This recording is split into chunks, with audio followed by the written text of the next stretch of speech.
on this computer. Okay, and we are recording. Okay. I am Brian Kynes, the creator of the Tales of Ulran storyline campaign setting. We use Dungeons and Dragons 5th edition to play D&D and go through the story. And all the folks on the screen here help me write it one campaign at a time, one storyline at a time. We've got Heather, Kara, Jeremy, and Sean with us today. We've got a couple different people out, but we've talked to them about some things that they would like to try to do. And the main one is get some sleep. Getting sleep is on the top of the menu. Okay? So, in doing that, this won't be, unless someone has a wild hair or something, this may not be the most fascinating thing, but it will be a much needed thing. This is going to be a time where we're kind of tying up some loose ends, doing some shopping, getting into whatever comes on the next day. I'll just let you guys completely decide. We'll probably use things that are created. We'll make shit up as we go, and that'll be that. So, last time we got together, Tamara had found the inner strength, along with her friends helping her, which is a big deal, to conquer the mask and pull it from herself and see that this thing broke in two pieces. Exactly right. And it was suspenseful. And as Jeremy was saying earlier, had that not happened, who the hell knows what would have went down. It could have been disastrous if that would have got a hold of her. But the trick is to know that there would have been a lot of people upset and would have went out of their way to fix it had you got taken out. So that's a good thing. Tamara is liked by a lot of the different characters. Sean, your character, I know you weren't with us last time, but we talked about it in so many details that you were fixated on, number one, this mask relic shit needed to go to Vander immediately. And number two was you needed to get back and see what Leandra was going through and doing. Okay? So, we had the party there. No one had passed away. Some people came close. It was a scrap, but no one was deceased or knocked out or anything like that.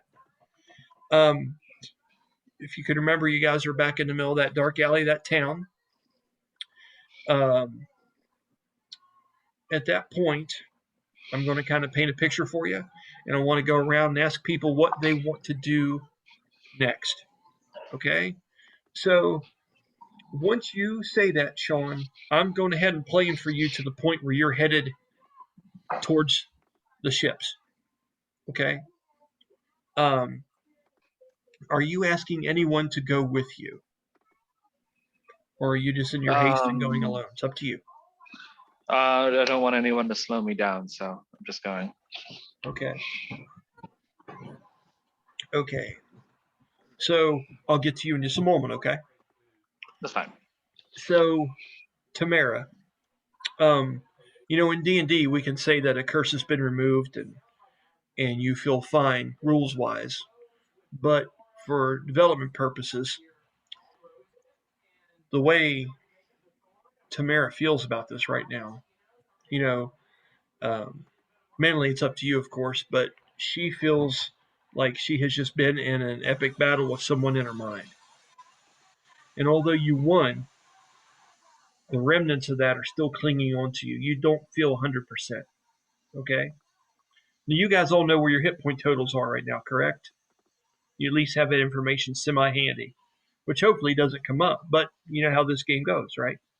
What about? I actually don't know. Last time I checked, I don't know where Sade is. Honestly. You got tore up pretty good. You were down to 25%, and I believe Silowin or somebody healed you.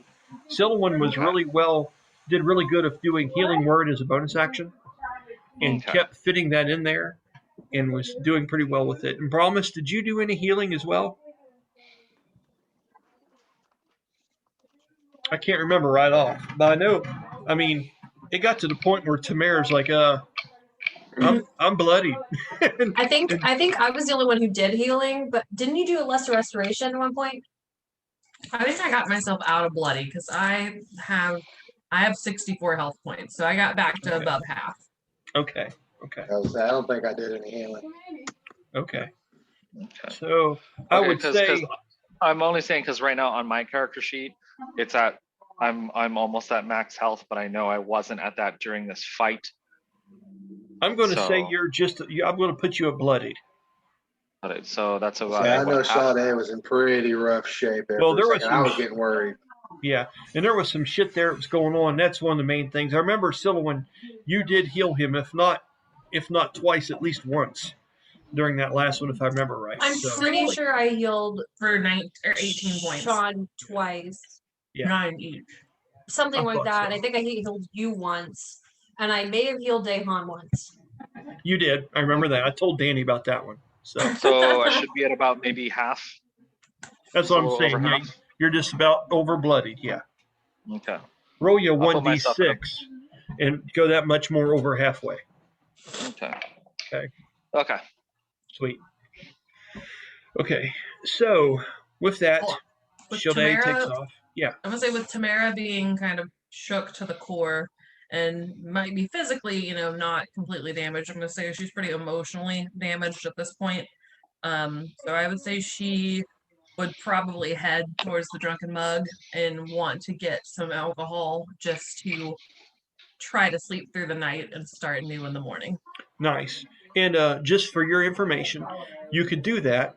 And you also know that you have your own stores and shit that you and Valdera and some of the other people that get back together at the Heart of the Beast, you have your own get-together spot there as well.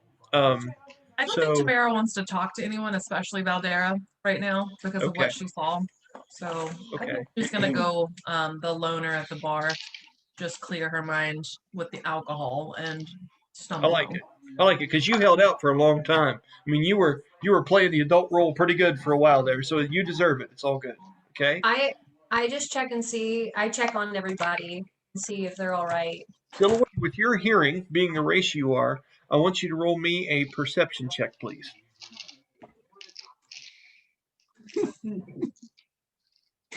Oh God. A perception check? Yes. Yeah. That's wisdom. Hold on. Okay. It's gonna be a 14.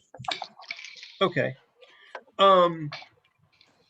Ignatius walks between the two of you and looks at that mask on the ground, cracked in half, sitting there. And he looks very wisely. He looks down and up through his eyes, and his eyebrows are moving and pulsating as he seems to be staring at different shadows that are lingering along the different buildings in the moonlight. The snow is still flying, not heavily, but swiftly. It's a light snow, but the wind's blowing quite a bit. And as he does, he's looking around, trying to reassure himself that there's nothing else there. You typically don't see Ignatius looking like a predator. He's usually very passive, very fellowship kind of person, but this is a different look for him. He has battled evil today, and if there's any more out there, he's going to deal with it. There's a strength that you're seeing in him, Silhouette, that you're not very familiar with. But am I worried about him? It would almost be shock and awe, really. You're not used to seeing the offensive side of him. It's more of a like, holy shit. It's like someone dunking a basketball, you know they could jump more than 6 inches. So it's that kind of feeling. And as you are looking at him doing this and you see him look around, you wonder what he's paying attention to, and you hear soft groups of cheering and celebration, and you hear confusion and panic also in different groups that are kind of bursting out in this versions of the city that are below you. As you know, you guys are up in Skywatch. With that perception check and things of that nature, Ignatius looks to you and says, Looks like we weren't the only ones that had to deal with these things. I have no idea how widespread this, how much of a problem this thing has caused the whole city. He looks really concerned as he stares at the eyes of the broken mask on the ground once again. He says a word or two, and he stoops down with the cloak flung over top of his knees. Wings are still tucked, as we discussed.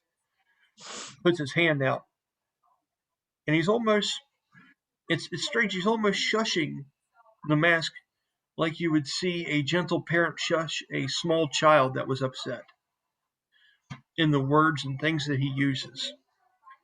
And as he moves his hand over top of it, he picks up the two pieces separately, never to let them touch. And he takes them and he slips one underneath of his cloak on one side, and then he pulls out a leather satchel from the other, which is larger than you would have expected. And he puts the other mask on the other side. And he gives you both a look. And he looks back at Brahmas to see where he's at. And he says, I'll handle this. I have some questions for Vander before I'll handle this. Would I've actually not really talked to Ignatius too much before. Would we be like pretty close? Yes. And as Okay, we've so- mentioned before, he was somebody that you've became closer since this all happened to you and the tragedy of your wing being taken. You lived in his place while he was gone. Sure. A lot Okay, of so I'm going to refer to him as Iggy then because he's my friend. and All that's right. what he'd like too. Yeah, he can. That's what I was gonna say. Is he formal with me or are we friends? You're All right, so I'm Iggy. gonna be You're like, Iggy with him. Yeah. all right, so then I guess I would just be like, Iggy, should we not just destroy it? He goes to speak, and he stops himself with his hands up like this for a minute, as if he's getting ready to blurt out a bunch of shit that you won't get, but he's trying to make sense of it in his head so you can understand.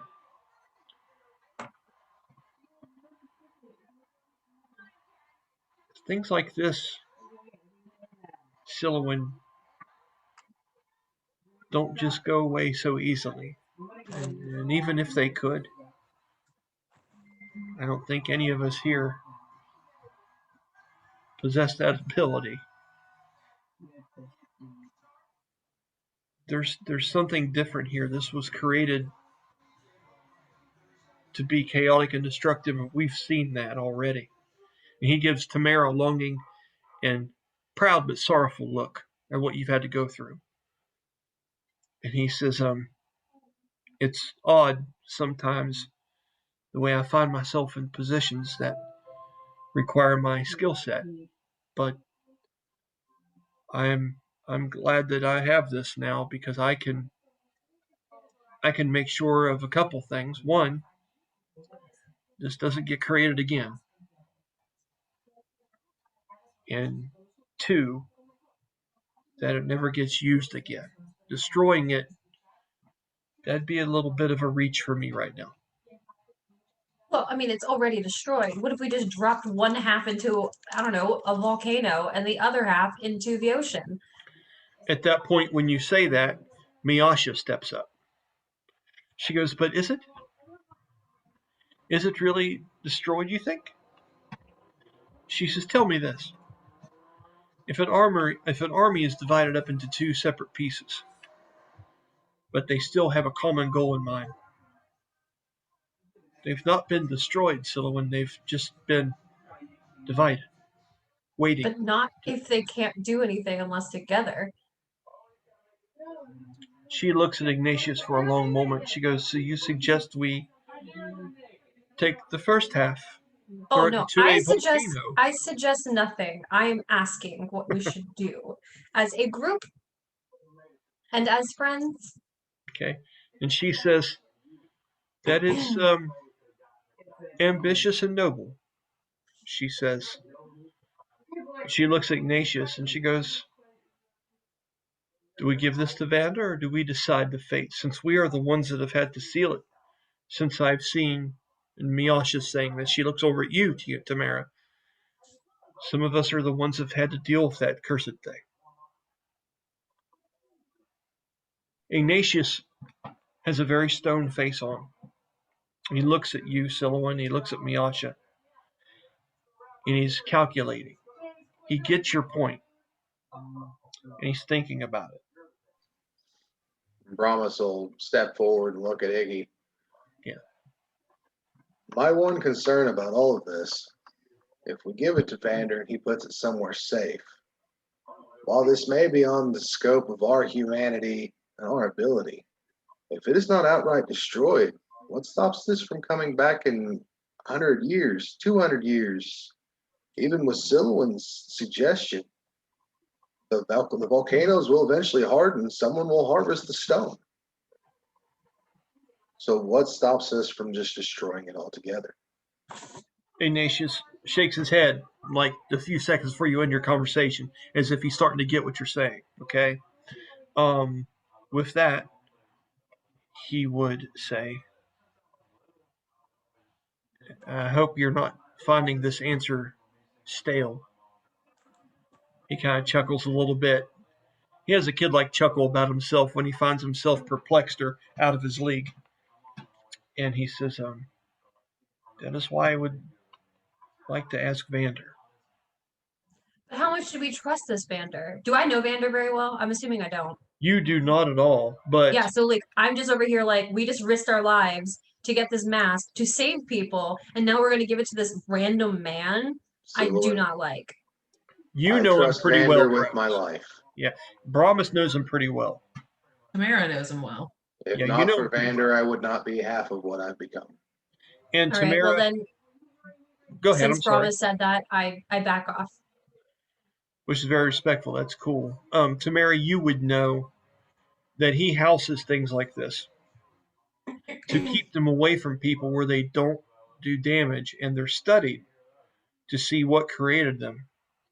And that whole process that Vander goes through with an artifact like this, and this is artifact level shit. I mean, this is like evil Holy Grail like shit that you have within 5 foot of you. Okay. Vander has made it a lifelong goal to not just have that shop and advise people, but he takes these and he collects these. But he's almost like a rental place. There's some things that he has that his people have studied. He has learned how to manipulate and make work in people's favor. And sometimes he will loan items from his stocks and wares to people to accomplish getting maybe ones that are dangerous. He's a very mysterious yet calculated person, and you would have I would confidence in him. I would say, yeah, Tamara immediately like says, "Get this thing out of my sight. I don't think any of you should be with it as well.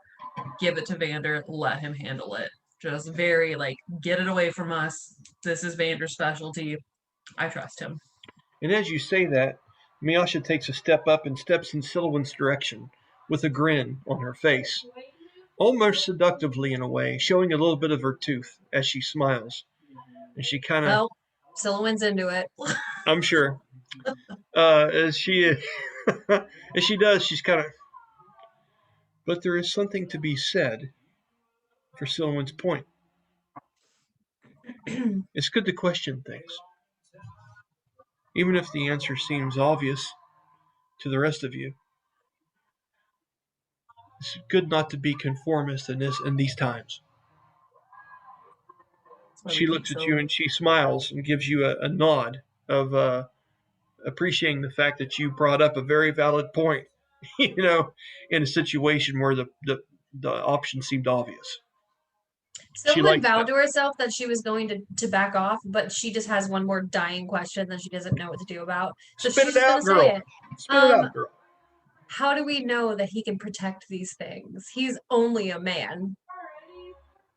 Promise? Anything you want to say?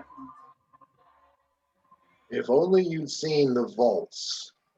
Okay, so there are vaults involved. I makes me feel There a are tad bit vaults. bigger or better, not bigger, better about the whole situation. And now Silouan actually backs off. Yeah. So with that, Brahmas makes mention of the vaults. So let's say this. Miasha says, if it is permissible by you, Ignatius, I would like to accompany you to Vander's. I would like to see for my own eyes, as she looks at Silliman for a moment, just how safe this device will be. And she she goes, if that's okay with you. Ignatius looks and he goes, after the day we've all had, I'd gladly take some company. I'm just tired. He says, I just I just I'm just tired. That'd be great if you would accompany me. So with that, and she looks at you and gives you a nod as if a knowing nod to Silwyn, saying, we're going to find out if it is safe. You know what I mean? That's what this nod to you represents. Okay? So, as the ambassador of Silwyn's questioning of the situation, and the ambassador of Ignatius being Vander's word, the two of them leave the scene and are headed to Vander's shop on the lower level of the city. Okay? Sade's gone. They've walked away. Is there anything else you need to say before they go? I don't want to, cut you off. Everybody good? Yeah. I mean, Okay. unless I can like bonus action heal somebody. Uh, you do whatever you want to do. That's what's great about D&D. The person that was hurt the most, Sade, is gone. Tamara got back up pretty good. She's battle worn, but that's how she She's is. fine. But she's not like actively bleeding or anything. You have right? to ask her. She's right there. Are you actively bleeding? I feel like I would be able to perceive that without having to ask her. Tamara is not. She's actively- rough. She's wiped some blood off the side of her mouth. She has some cuts, but heal hers button. looks like more of a mental wear. There's things going on with her getting that mask off of her. This is more of a mental beatdown. She looks hardened. She's tough, and you know this. Whatever her body's went through physically is nothing compared to what her mind went through. All right, well, I'll just go ahead and give it to her anyways. That's 4 Okay. plus spell modifier 13. Thanks. Or 12. 12. 12. Sorry. And that brings up a good point I do want to add. Since we're using a magic point system, when I we're can just keep doing it. when we're healing out a game, you just deduct the magic points until you go to bed. Things like that are only limited by until you run out. So it's all good. Okay. All right, so we're heading to the bar. She was Silliman doesn't know what to do, so she tagged along like an annoying sister. okay. So you don't have really a place set out for you yet. You just got there this morning. Yeah. You know what I mean? I don't know anything. You All I don't. know are these people. Yeah. Well, you know Brahmas. Yeah, so I dragged Brahmas with me too. You. Okay. So Brahmas, at that point, Tamara's going to head off to have a drink in solitude, and she seems to have friends that are wanting to go along with her. But I make it creepy, and I walk like 3 feet behind her, and don't say that I'm coming. I just walk. Like, I don't even know where you're going. You're just walking, and I'm just walking behind you. It's like that dog that you petted once when you were going for a jog or something, and you look back, and it's just sitting there like, just kind of hanging out. Jeremy, what is Brahmas doing? I was thinking, wasn't Brahmas going to go to Vander's as well? I can't remember right off. I feel like he was going to go somewhere that needed to go. You decide, buddy. Just make it up. I say he'll probably go with Iggy to Vander's. Okay, so we'll just say, for sake of argument, that you spoke up as soon as they get a little bit away. What would you like to say to him as they make off with Miasha at his side, getting ready to escort him down to Vander's shop at 3 in the morning, at least at this point? Iggy, what do you think Vander's going to do with this mask?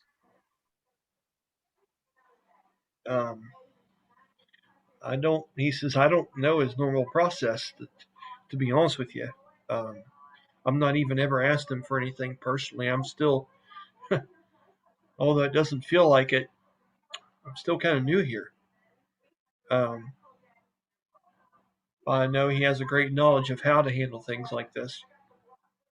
Miyasha looks over at you and she says, "So while I'm doing this and I'm being skeptical, I suppose you could be our protector, so to speak. If you'd like to come along and maybe you get some questions answered as well." I've been the protector for several hundred years. What's another couple of hours? Obviously, nothing to you, I would say. And the two turn around and continue on their path. And Ignatius looks at you humbly, almost like a monk, almost in a way, and kind of nods and be like, "Thank you for continuing your journey with us. It's good to see you still. It's good that you're still here."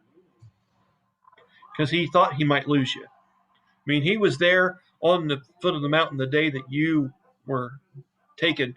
He's one of the reasons why you got put in the Brahmas. He's one of the reasons you survived.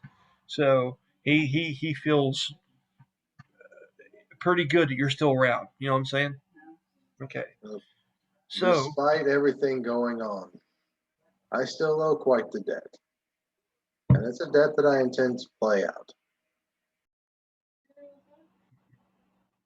he says, theoretically, sometimes our debt is just living our lives and seeing how the cards fall. You know that he's quite the gamer, that he is infatuated with human and lowlanders games of chance, chess, checkers, cards, and shit like that. And he makes game references a lot when he talks. Um, uh, Ron and me discussed a lot. He has a whole bunch of analogies about card games and how they represent life and all this shit. And he always liked the idea that mortals, lowlanders, created games and created the rules so they could win no matter what. And he thinks it's a metaphor for their life. You know, people like Silouan, Tamara, they've lived life by their own rules so they can succeed. And he finds the games that they play and create a metaphor for that. I will say, in your travels from there to the shop, you and him have a 30-minute or so conversation about this topic, okay? Is that cool?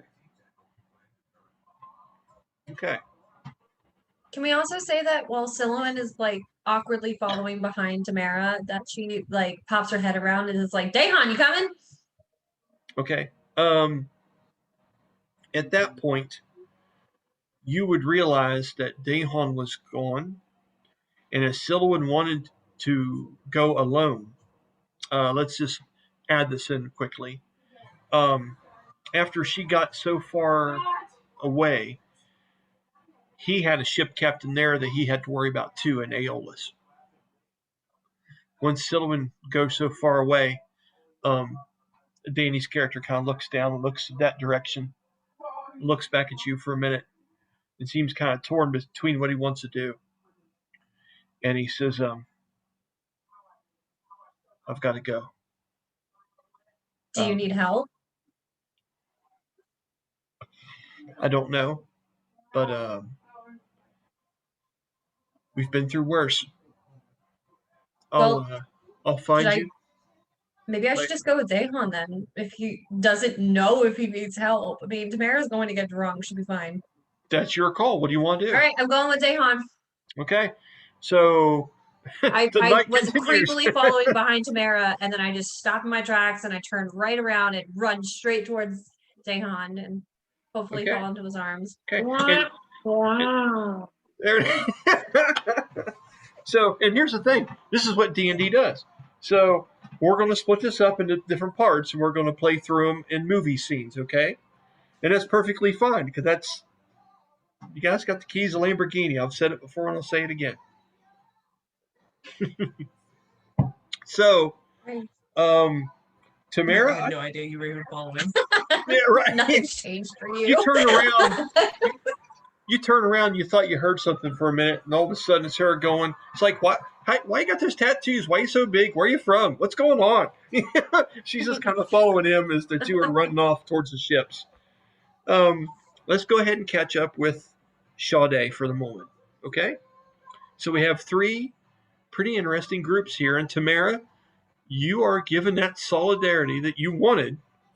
And after you panicked for half a minute, everyone's like, I'm going with her. 30 seconds later, everybody just runs off in their own fucking direction. And you're like, well, that was easy. Okay. To the bar. That's funny how that worked out. That's good. All right. So, Sade, um, I'll explain the scene to you then by the folks that unfortunately followed you there. Then we'll get through it, okay?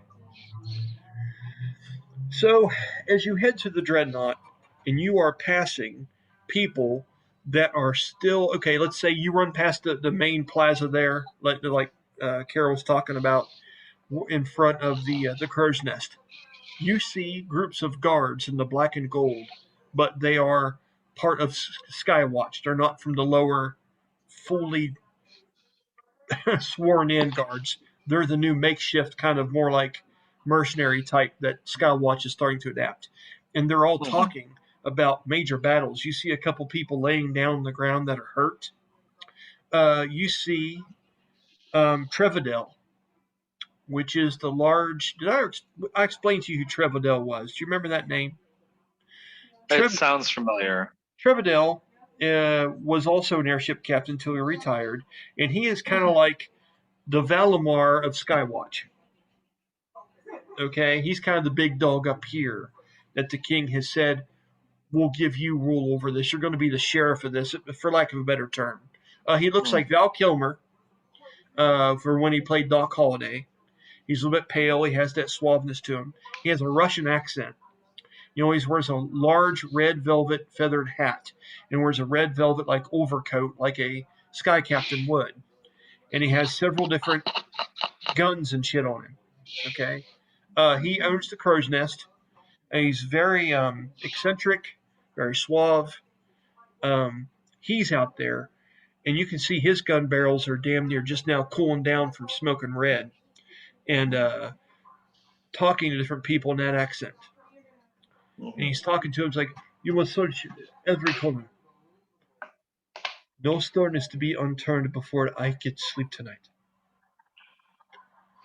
He says, "Check the shadows, every last one." And he's giving out orders to different people. And you see different guards stabbing pole arms in the shadows, looking for more shit to be out. You see a group of people that were just basic fighters that were off a ship being like, I had the body one right here, but it's gone. I swear I did. The other one's like, you're crazy. A bunch of nightmare creatures coming out of the night. You've had too much to drink, you idiot. He's like, it was right here, I swear. And you see a whole bunch of these different scenes going on as you're rushing to the ship. You don't stop unless you choose to engage them. No, I thought about being funny and like shadow stepping right next to the guy that laughed at him for Ooga booga. yeah, just ooga booga. But then keep going. Okay, and it's a testament to how much Gleandra means to you. So you've got that sarcasm, but it's on reserve because you got shit to prove, right? I get it. That's cool.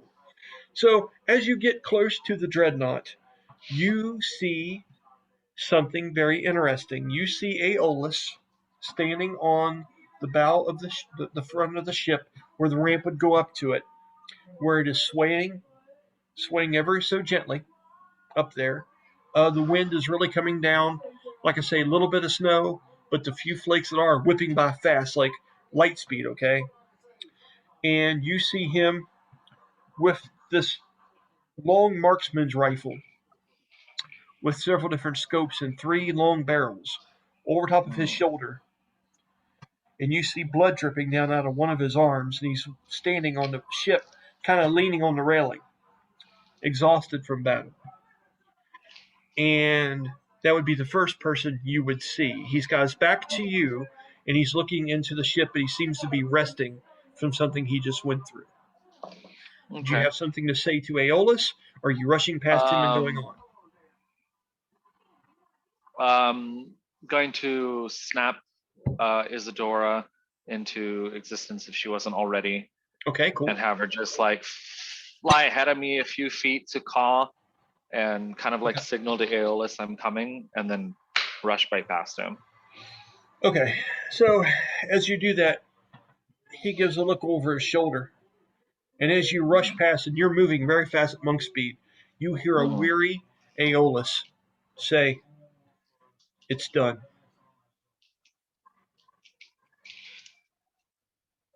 And then Isadora will use mimicry to make it sound like I'm talking, and she'll just say, "I know,"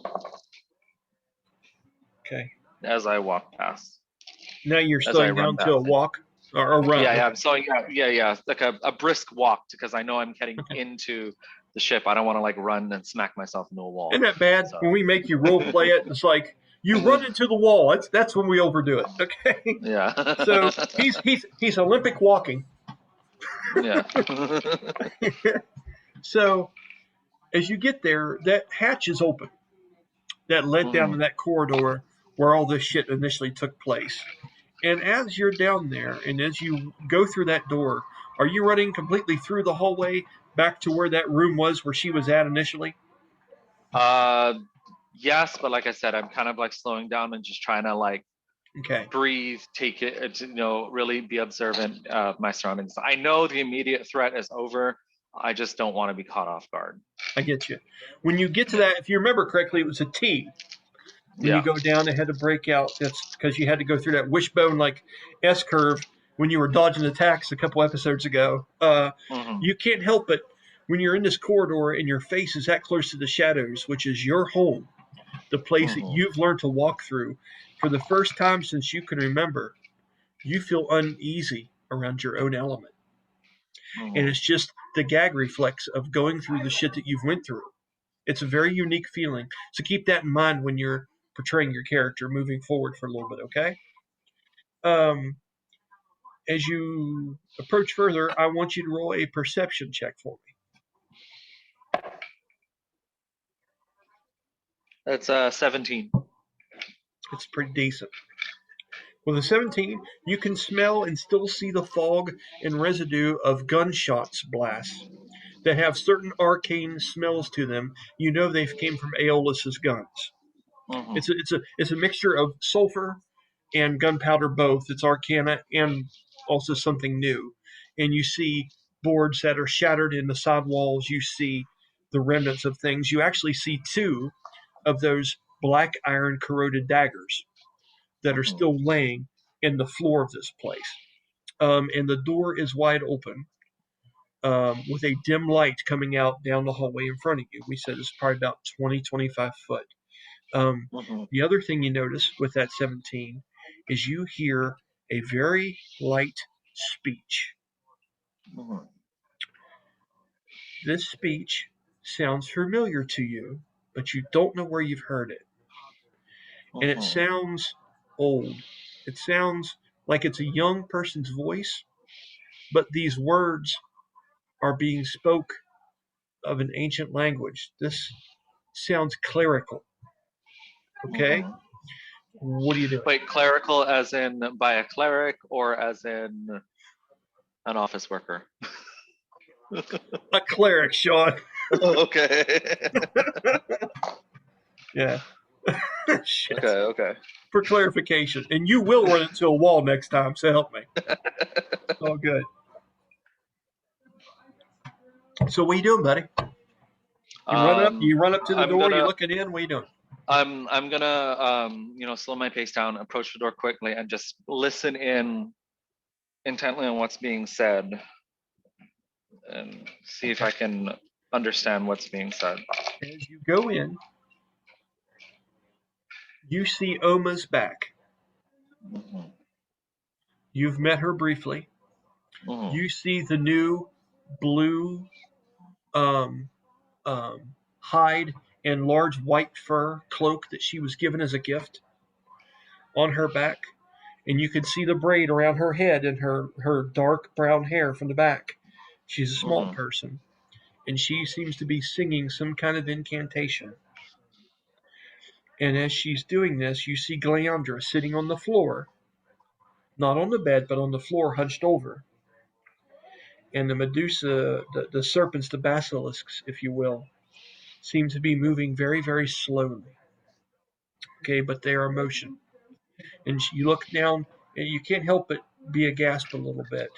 And as you Mhm. step into the room respectfully, you would see that Oma is holding her hand, and she's rocking, and she's saying some kind of words. And then something Mhm. happens very peculiar.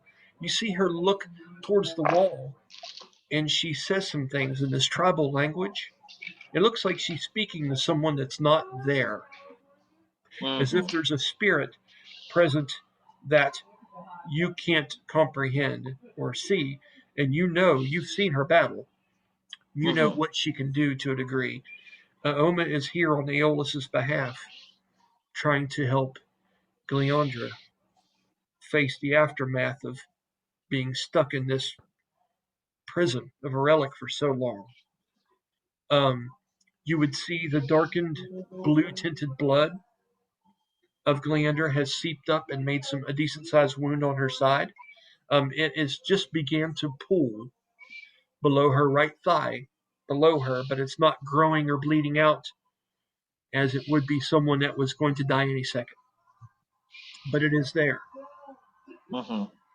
And as this happens, a few of the serpent's heads stop and start to look at you.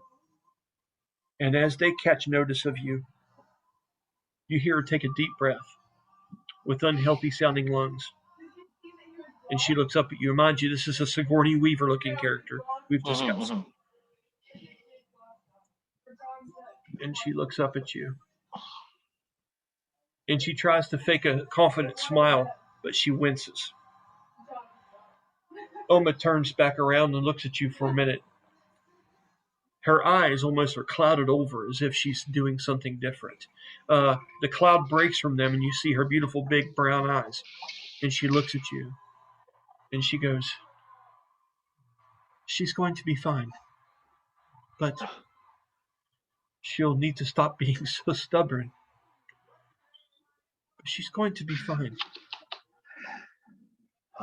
Thank you, Irma.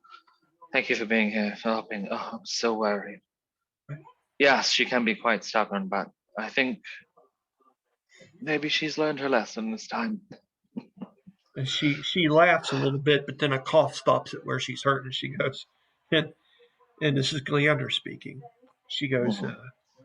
and I didn't realize we were at the point in our relationship where you were teaching me lessons.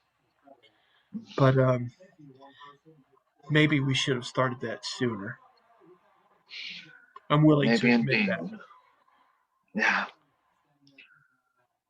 Oma, is she safe to get up? I'd like to put her onto the bed, if that's okay. Might be better for her recovery. She looks at you and she's kind of shaking her head, kind of like yes, but Yeah. also asking her at the same time with these nods. As she does that, Gleandra um, pushes up on her shoulders for a minute and she goes,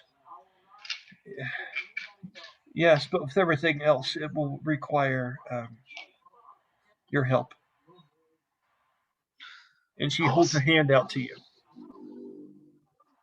I reach out my hand and I help her get up onto the bed. As you reach out for her hand and you're standing her up, she gets to her feet and then she moves in close to you. And she says, "Look at it."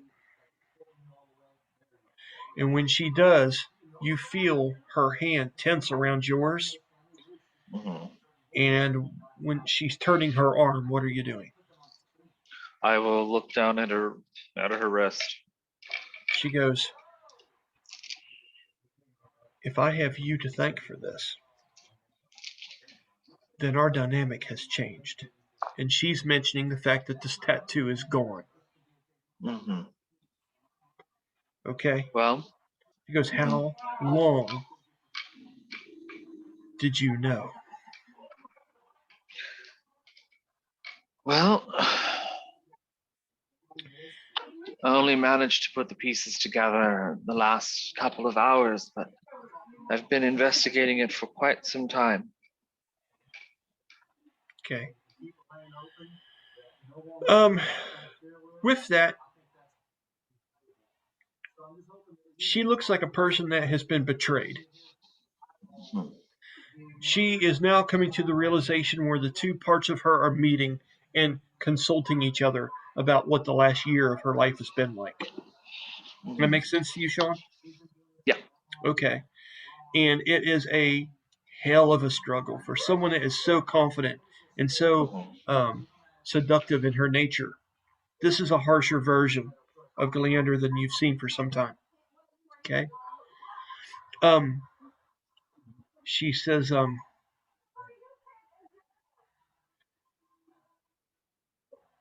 Asliar. She goes, I know you've had your differences. God knows now that I can focus on it. I certainly have had mine as well. She goes, but he's left here.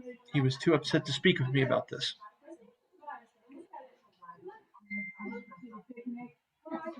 We need He'll to come search for to. him tomorrow. We need to search for him. We need to.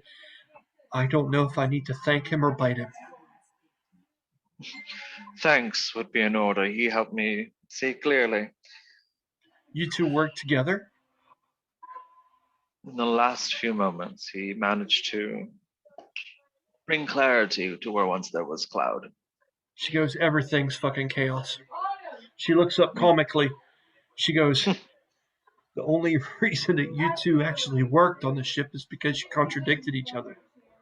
And don't think for a minute in a selfish second that I didn't enjoy that. It brought out the best of both of you. Yes, of course. I mean, when there are things greater than the both of us, we can put our differences aside and work together. Of Oh, course, you're so flattering. She Mhm, says sarcastically. mhm. She But finally sits back on the bed at that point. yes, there is one thing I did want to discuss with you, Leandra. She looks at Um, Oma and she tells her, she goes, child, I'll be fine. We'll continue this in a little while. I need to have words with this one. Oma nods and takes her leave and goes out into the deck. You can imagine going back to let Aeolus know how things are. You have the room to yourself. Leandra, I've been doing some thinking over the last couple of days and with this whole mess, and I don't think I could have been able to save you. Well, we couldn't have been able to save you had I not had help from these new companions of mine. And I know I made an oath to you to protect you as you to save your life as you have once saved mine. And I It's believe that with tonight's actions, that has been fulfilled. to say the least. But what is it you're not saying?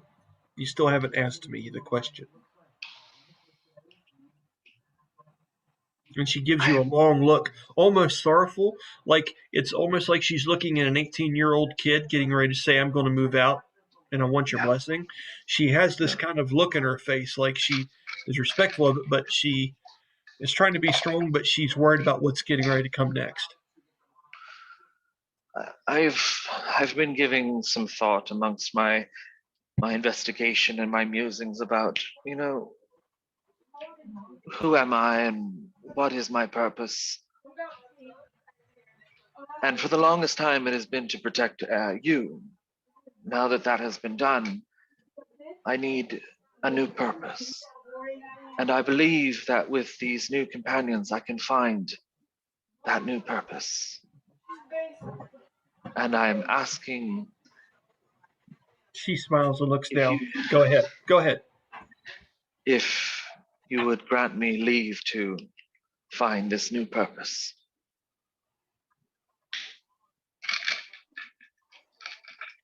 Just promise me one thing.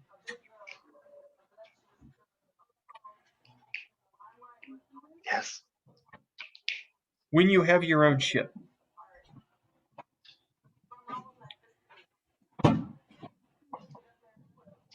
try to take it easy on us in the future. Well, of course, I'll try my hardest. I know you will. Um, you have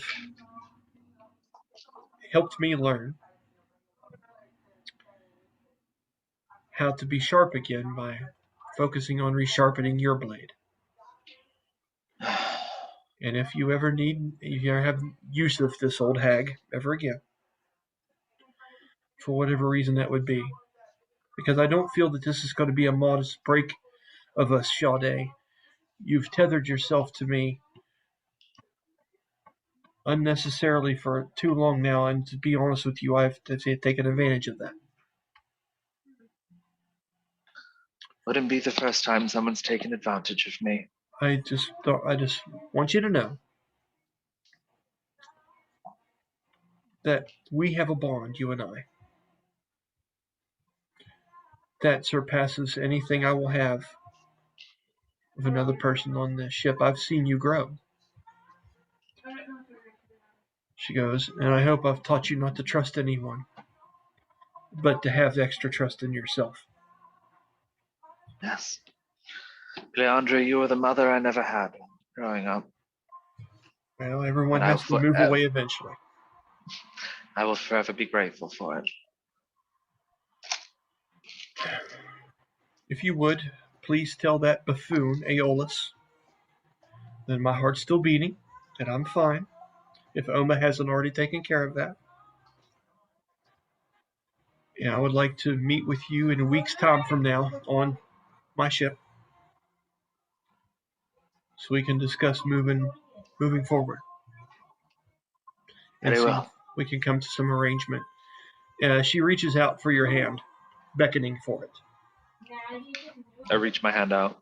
Okay. As she takes it, she says, "You can be anything you want to be. Literally." She goes, "And if this is what you..." When she says that, I slowly change my hair to the snakes and make it look like her. She smiles. She goes,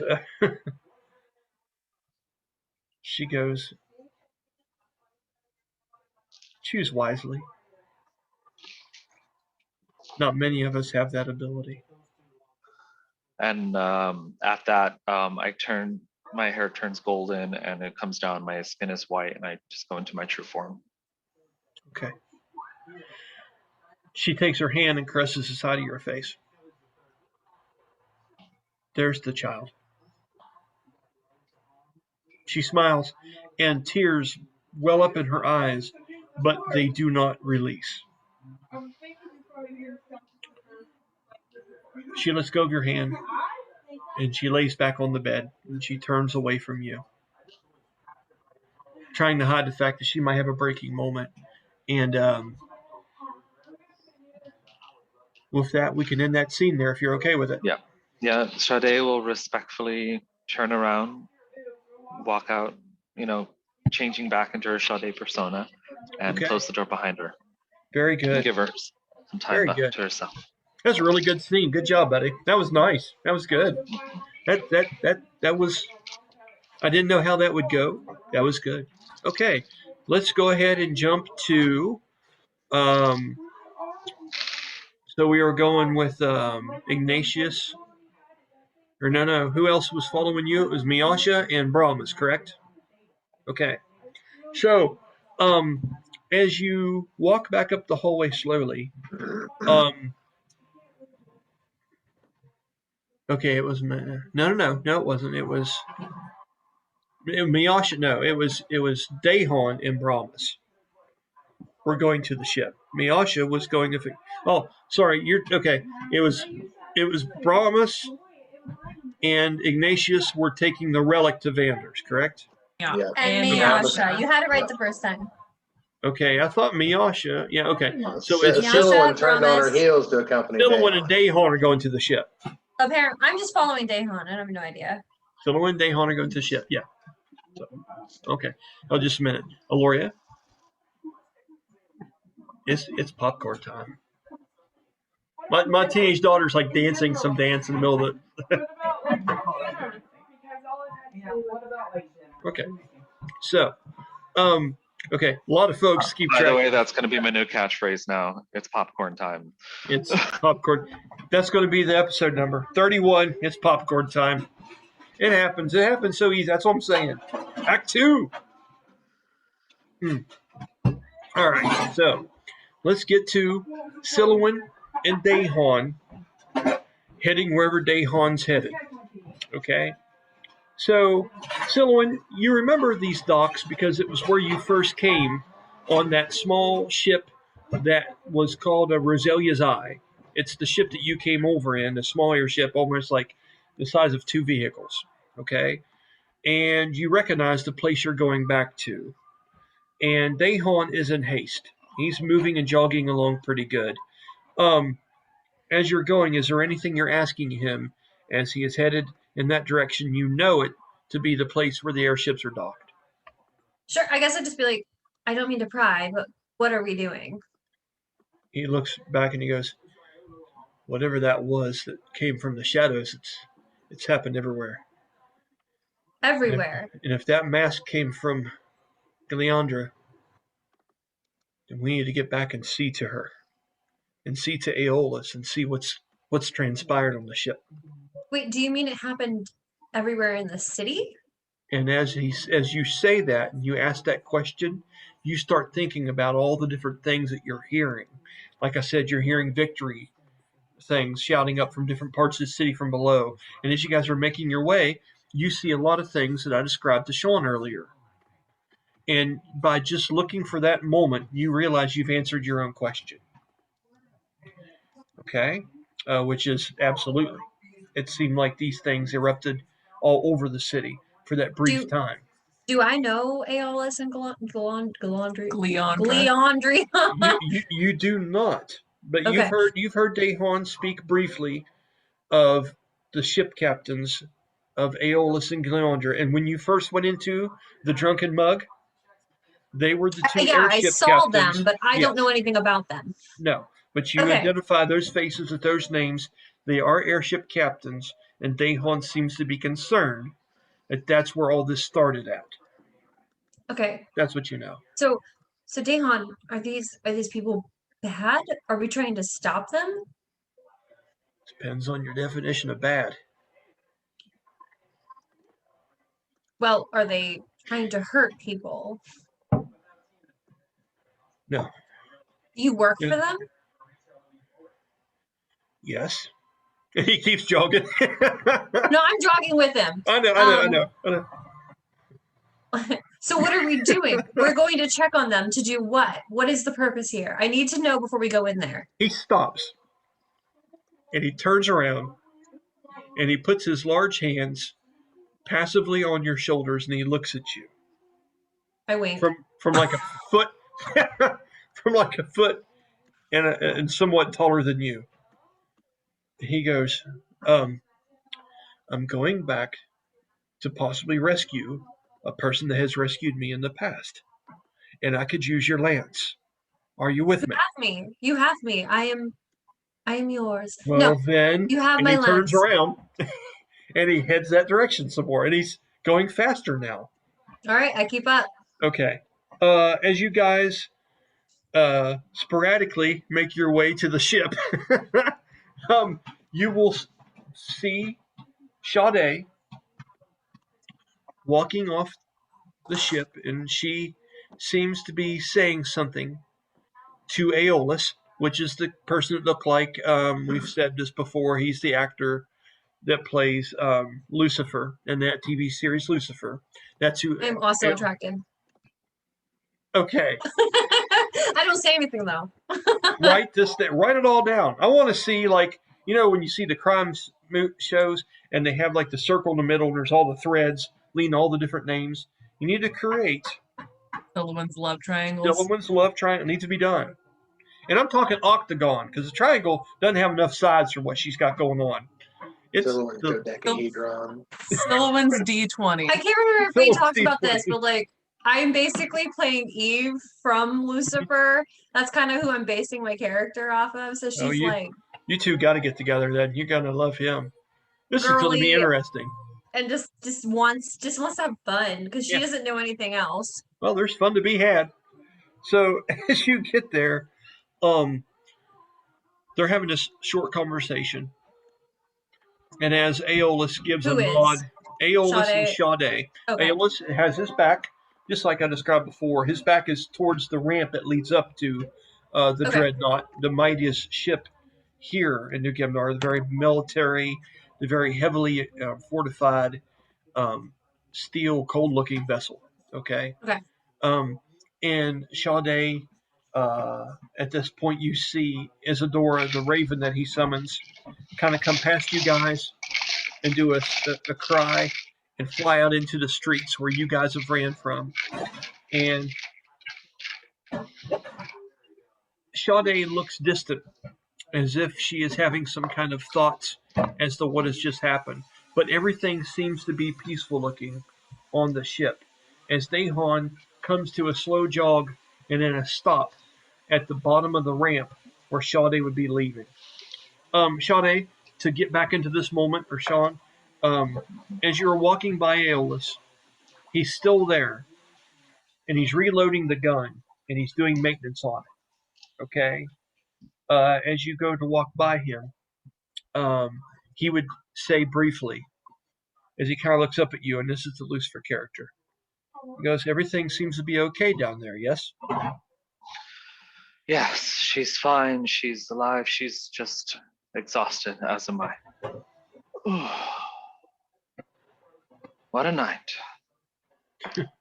What a morning, you mean? Oh, yeah. Thank He you. says, he.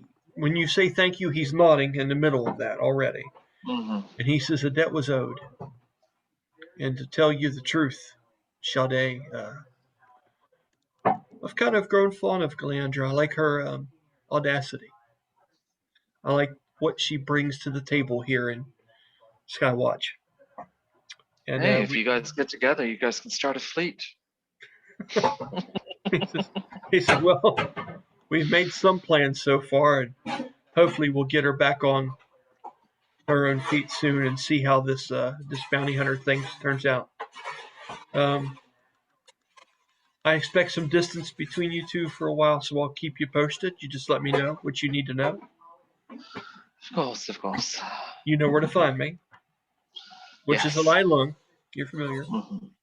And at that, you see Dahan jogging up to the bottom of the.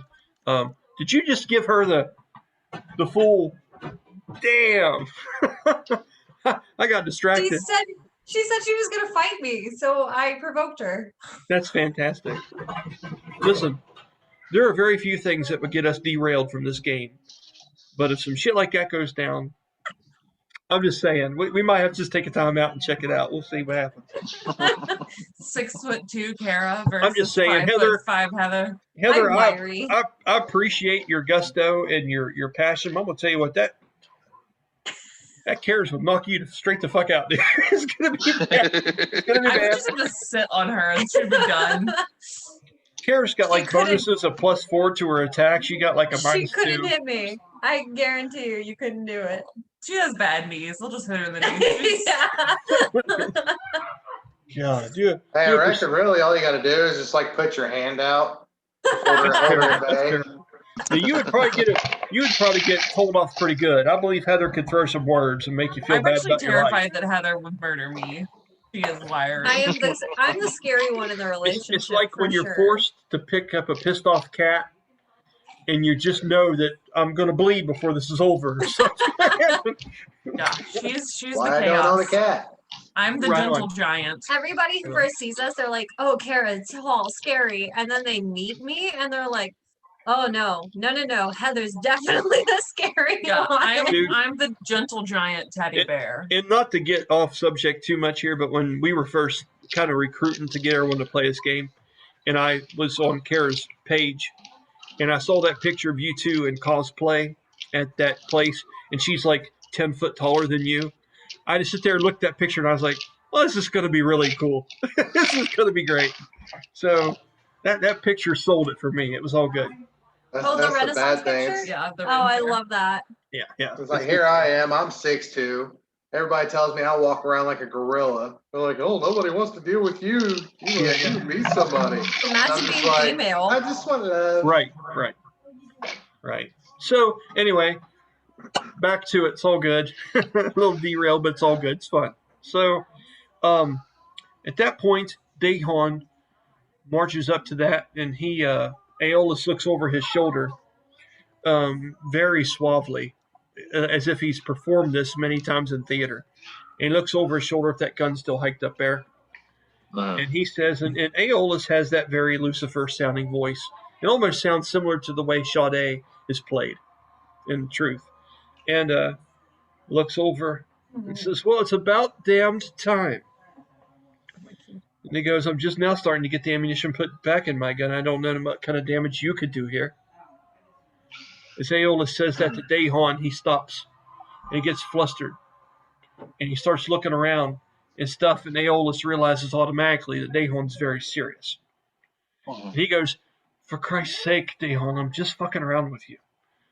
He goes, everything's calm here. Everything's good. How are you two faring? I have my hand on my weapon, ready to fight, unsure of what's happening. Sade puts her hand up and just be like, everything's fine. He whispers over to you. He says, who exactly is that? And he's talking about Silhouette. She's the new girl. The new girl. Yeah. She's cool. She's cool. She looks She's cool. with me. Oh, really? Really? Yeah. It's interesting. He smiles and he gives you a long look, Kara. Roll charisma saving throw. Kara or Heather? Or sorry, Heather. Roll a charisma saving throw.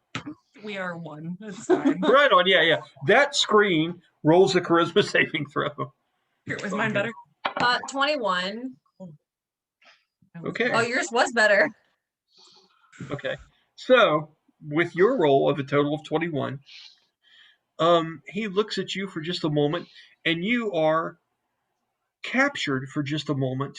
This is some kind of gallant, handsome, tall, hair blowing in the falling snow, ship captain.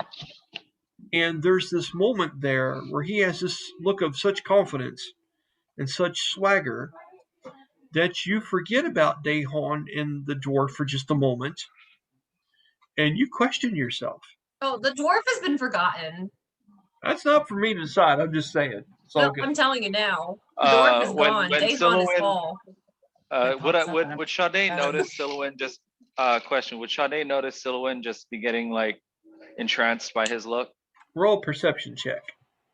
Okay. Why? That is actually a 20 total. Absolutely. Okay, so while she's staring off, Sade is going to cast Minor Illusion to make it like some like dreamy music play in the background. Dreamweaver, like in Wayne's World. Yeah, yeah. When he's looking like at just says like yeah. That's too funny. Oh God, if I could edit this in post, I would put that music on right now. Slowly, yeah. And then slowly she'll cast it again, kind of like subtly, and make like tiny little hearts appear behind his head. As you do that, he looks over at you. He goes, "Oh no, you're special." And he says that to you, Sade, as you're doing that. He just grins and laughs very handsomely and very chuckling as he turns and walks down, obviously going to talk to Gleandra now that he knows she's somewhat safe. Dagon is stopped there. She goes, as he passes off, I said, just give her a few minutes. She's recovering. Okay. He looks over at you and just gives you a nod. Dagon seems deflated. Like he was in a rush to get here, but now everything's okay. He's kind of bewildered standing at the bottom of the ship ramp, chest moving up and down from jogging. He looks over at you, and he takes his hand up and lowers it. And he goes, there'll be no need for that spear today. Battle's won. To me? He says that to you over his shoulder, yeah, without making direct eye contact, because he's kind of lost in thought. And he says, and he stops for a minute, and he looks at you, and he says, you're about ready to put this day to an end? She just goes, yeah, what are you thinking? I'm thinking I'm tired. Same. It's only been, what? How many weeks have we been doing Yeah, this? I know, right? I know, right? Right. And he says, and he takes a step closer to you, Oh. and it's abrupt, but he's still not making eye contact with you.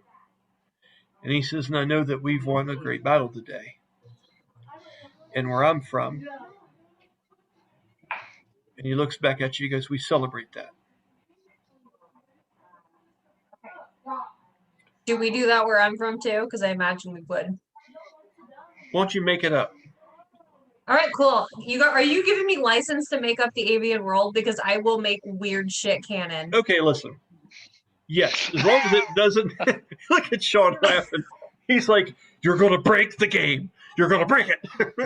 Listen, be gentle with my creation, please. Oh no, I'll make it like respectable, but like Okay. maybe a little weird. Yeah, that's fine, and I do like Yeah. that because, like I say at the beginning of every episode, we create this together. It's my storyline and world, but we're all writing it together. So yeah, I mean, that's perfectly fine with me. I mean, you could think about to the fact that you were a bard, you were a maiden of song. You believe in celebrations. You believe in these things, these expressions of yourself. I mean, you could just take that and fucking run with it, Heather. It's perfectly fine. But when he says that to you, he is being somewhat suggestive in saying that. Roll Well, a perception check. Oh, okay. Oh God, what'd you do? It's a good one. It's a good one. Oh my God, she wants. Popcorn's burning. She almost swiped my food. No, ma'am. My perception is a dirty 20. A dirty 20. You roll a lot of those. I know. Well, it's because I have Don't plus open 6 the to door for your perception. mom.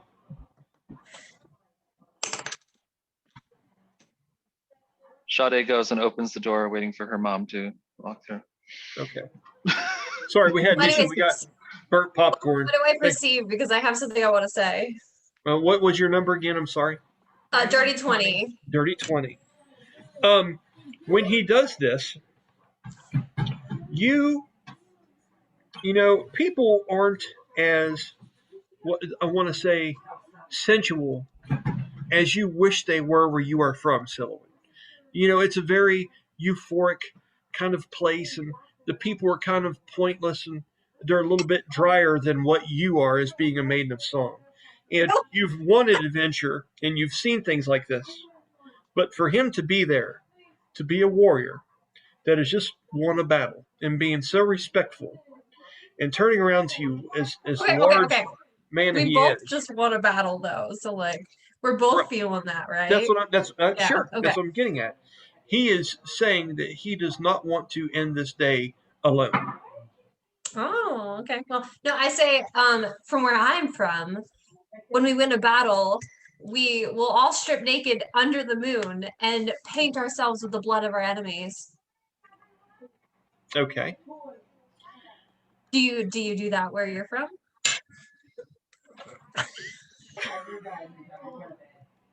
It's okay. Ryan instantly regrets his I'm decision. trying to make the avian people badass but weird at the same time. Like not like normal. I just can't see Ignatius and a bunch of avians being like, oh.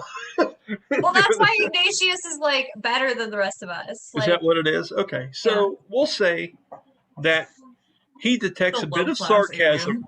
He detects a touch of sarcasm, but he sees a true passion in your eyes for what you're saying. And he goes, under the moon it is. Sounds good, I'm in. And he Sade casts minor illusion to make a tiny moon appear above them. And is it singing? Is it singing me Amore? No, it's just a tiny moon. It's your eye, I can be a beautiful pie. That's Amore. Yeah, that's good stuff. Yes. No, it's just a tiny moon. That's it.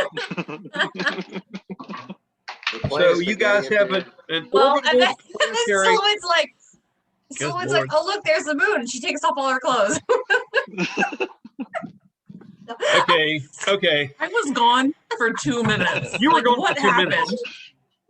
She's going to start a nudist colony of bloodletters in the city.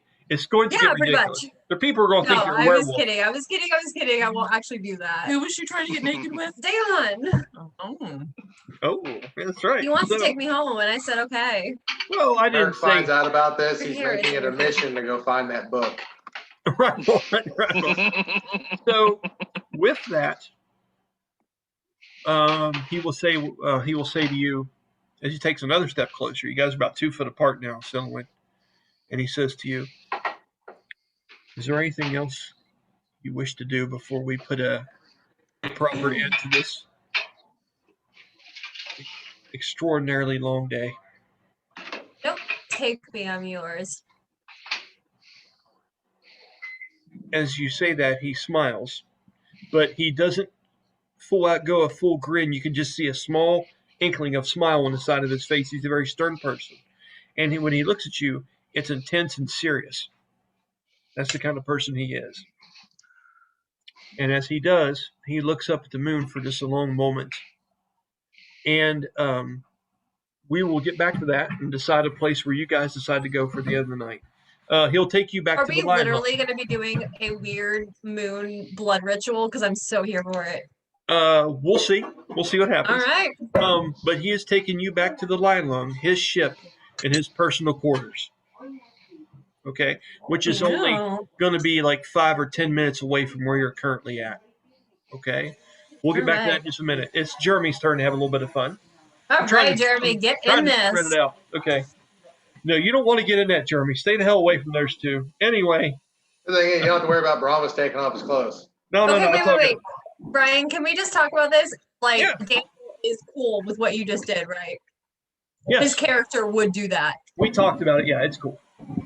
Okay, I just wanted to make sure that we weren't taking liberties with his You're not. character. And to tell you the truth, because of his relationship with Oma and the way that he's doing this, here's the one thing: the way he's going to go about this.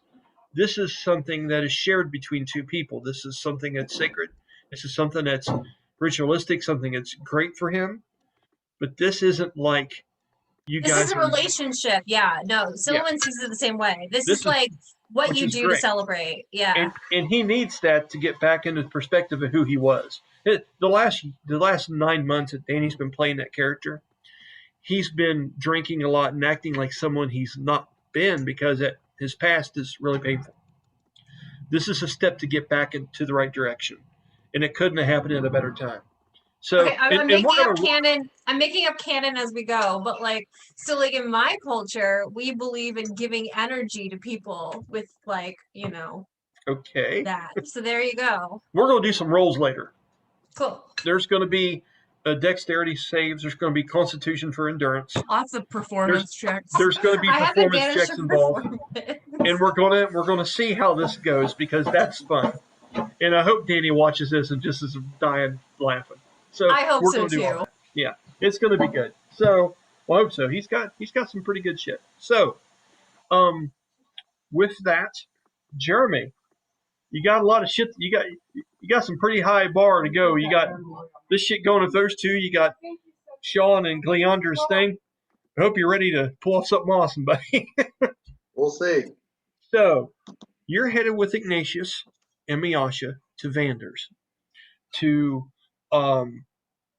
possibly hand over the parts of this that are left. Okay. Roll me a 120, one being nothing at all happens, one being you can't believe the shit you run into on your way to Vander's shop. That's a 1. Thank God, because haven't we had enough for one day, everybody? So there's only so many hours in a day. You should only be allowed to roll 120 once per hour. 24 rolls, you're fucking done. Skip to the next day. So as you go that direction, oh, damn. Well, she probably put on that, check that blanket there on the back of the couch. She might have burned it. Yep. She mellowed it right on her, didn't she? Yeah. Yep. Okay. Oh, it smells like burnt popcorn in my house, everybody. It's awesome. Okay, so if you just want to imagine theater of the mind. Okay, so um, nothing happens. You guys go there. Is there any?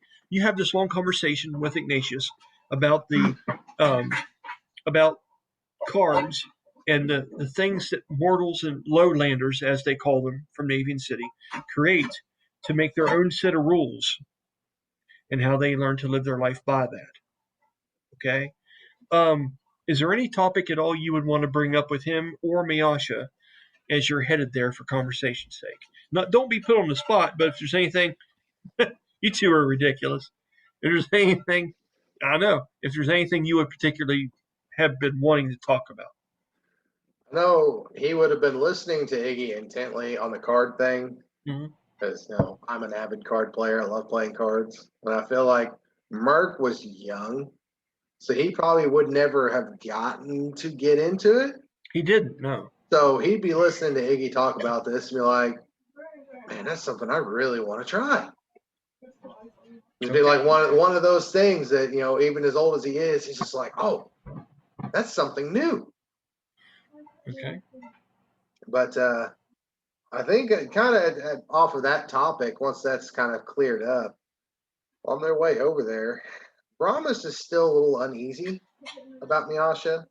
Yeah. He's seen how she operates, and of course, he wouldn't hesitate to help her, but he's still kind of wondering what she's about.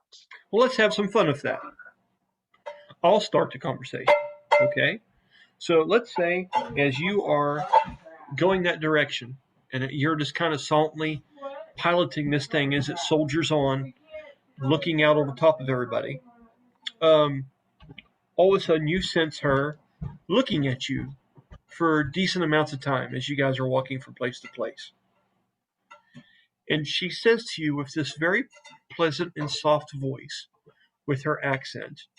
And Rachel, I hope I'm doing you justice here. She goes, "What's it like?" You almost don't even know if you heard it for sure or not. And What are you saying? he'd look at her and just, "Excuse me." I want to know what it's like in there. Ah, picture if you will. Twilight Zone. Picture, if you will, an interdimensional space owned by a fallen paladin. Now go ahead, please. It's almost as if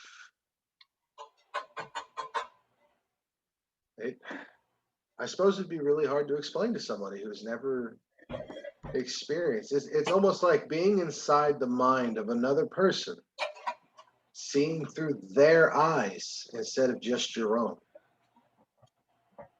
That is interesting. What I live within is a giant castle, and this castle is what you see as this suit of armor. A castle. You must be joking. Wish I was. Several hundred years, I have unlocked many doors in this place. She looks at you, awestruck. Okay. Um, as you say that, you see her eyes go back and forth, and her mouth begins to open, but she's trying to pick which question to ask first. You know what I mean? She's having that moment there, and as she does, she goes like a pilot. Aye, that would be an accurate description. She goes, I'm curious, and only because of my interest in the theater, where I'm actually from, and the things I do performance wise. Does she know your true name? Does she know your name is Merc? I don't know that she Don't does. does. She just looks at you. She goes, when you are piloting this device, are you trying to represent yourself or something else you wish to be? And I you've never tried. really thought about that. Right. It's like, I try, but this body gives me more capability than I ever had as a man. I I only wish I ceased could to find my own live at a castle. young age, and this body has provided me the opportunity to grow well beyond my means. She looks at you and she sighs and raises her eyes, and you can tell this is an acting part. She goes, I could only wish to find my castle possibly at one point. She says, I know you feel, I've listened to you, as a person would walking through the long corridors of your home. She goes, but I would often wonder, as all great actors, sometimes they get lost in a role. Do you ever feel lost? More than you would ever understand. Her eyes glaze over for a brief second. She's a very emotional person when it comes to things of this nature, and she likes having this conversation. And these are questions that people haven't asked you. Okay, even when Danny's character, Bastille, when they were taking you back to Demon City, even when he had that talk with you about, dude, you're going to sacrifice yourself. You don't know if you're going to survive this. That was a step towards it, but this is a next level conversation. Okay, and when she says that, um, for you, she goes and she kind of chuckles to herself as she looks down and says, "It's funny. Even when you're resting, you're adventuring. I hadn't considered that before. It is Tired, true. tired for you must be a different thing altogether than what I'm feeling." Um, Within these walls, many days will pass. Ignatius speaks up. He says, "Many years. I've noticed a difference in Silouan since you've came back." He says, "You've been working hard. How is she doing? I wonder about her often and worry about her." This is Ignatius speaking to you. She's, for lack of better words, is coming into her own.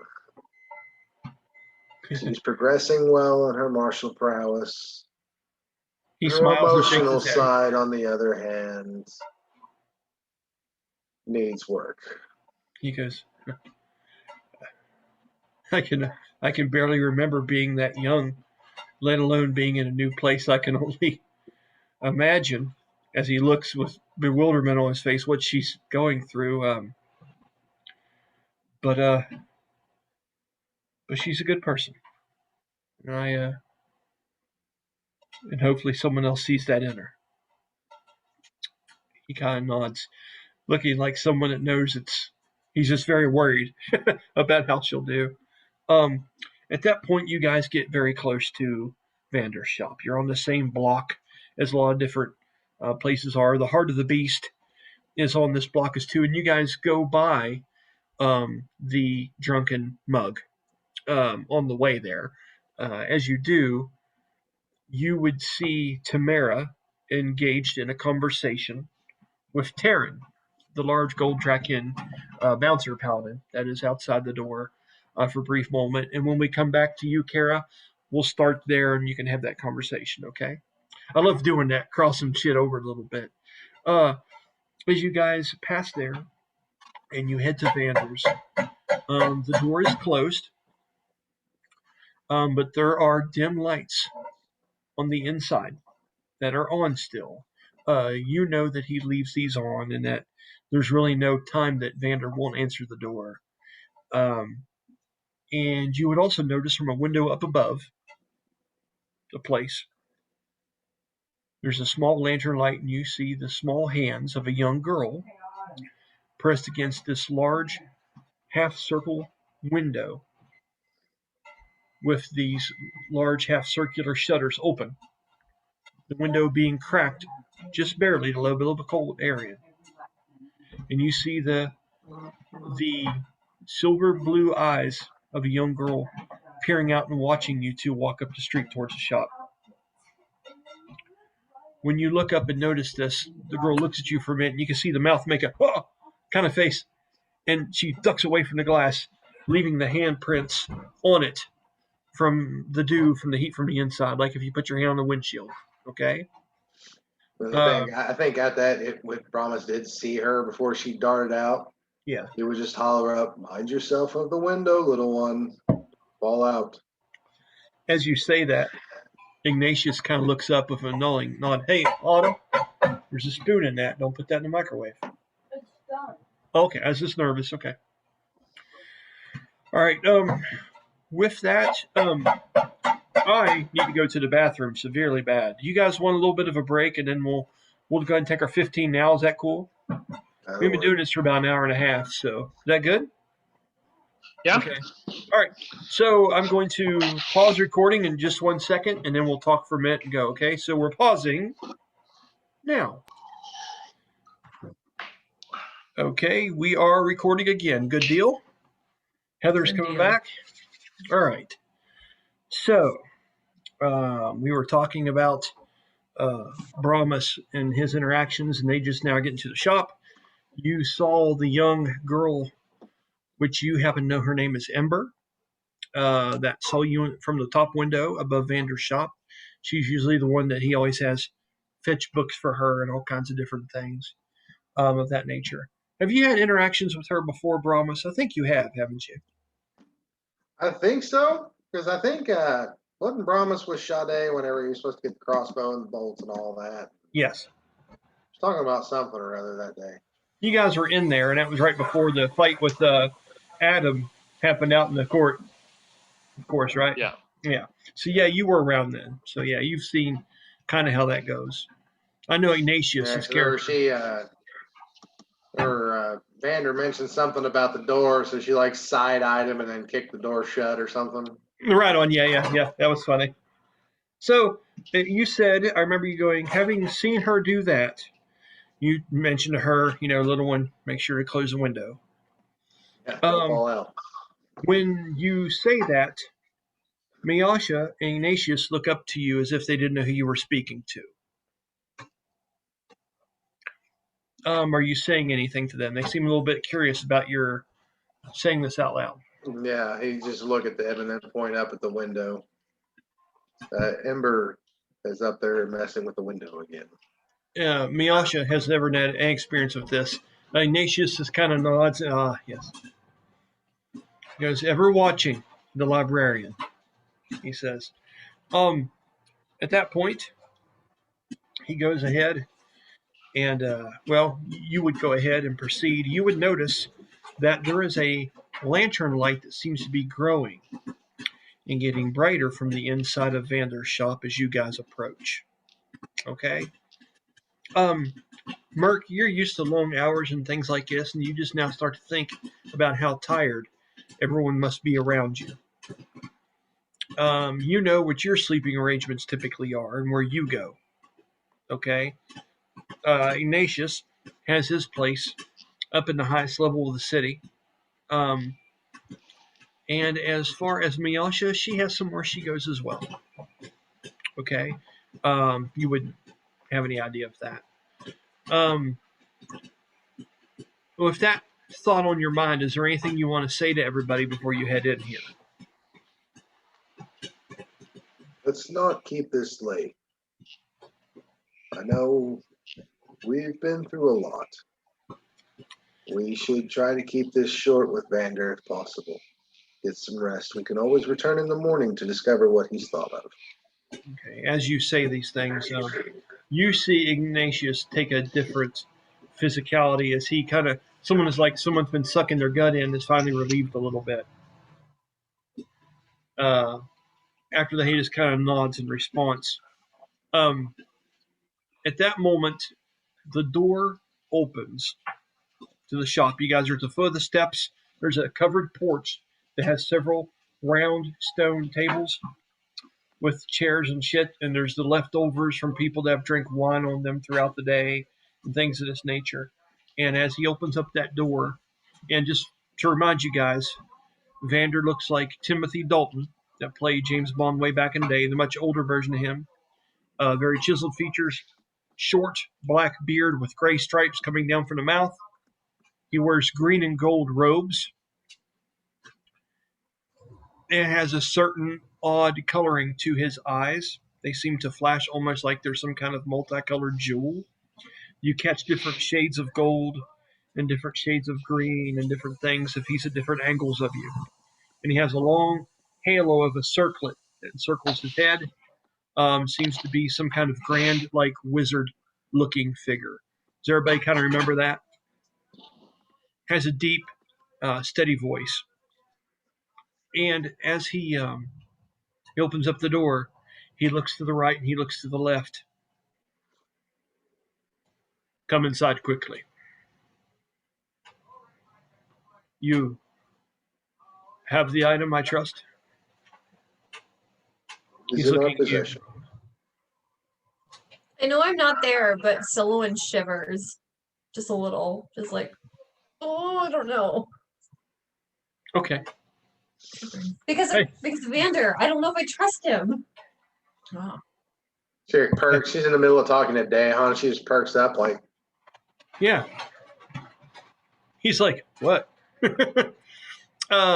With that, And someone she's I just don't like, I trust don't is know. talking. My nipples just got hard because he shivered, and you. Never mind. Anyways, Way to make it weird, babe. I mean, everybody knows what happens when you shiver. I'm just glad we're taking role playing to the next level, and I was here to see it. I'm just glad to be a part of it. That's fantastic. So now that we're done with talking about nipples and things, you go into the shop, Merc, and God. My teenage daughter's looking at me, only hearing half this conversation. Like, what in the literal hell are you guys doing? It's funny. So, you head in, and he shuts the door behind you, and he locks it, basically the basic door lock behind you.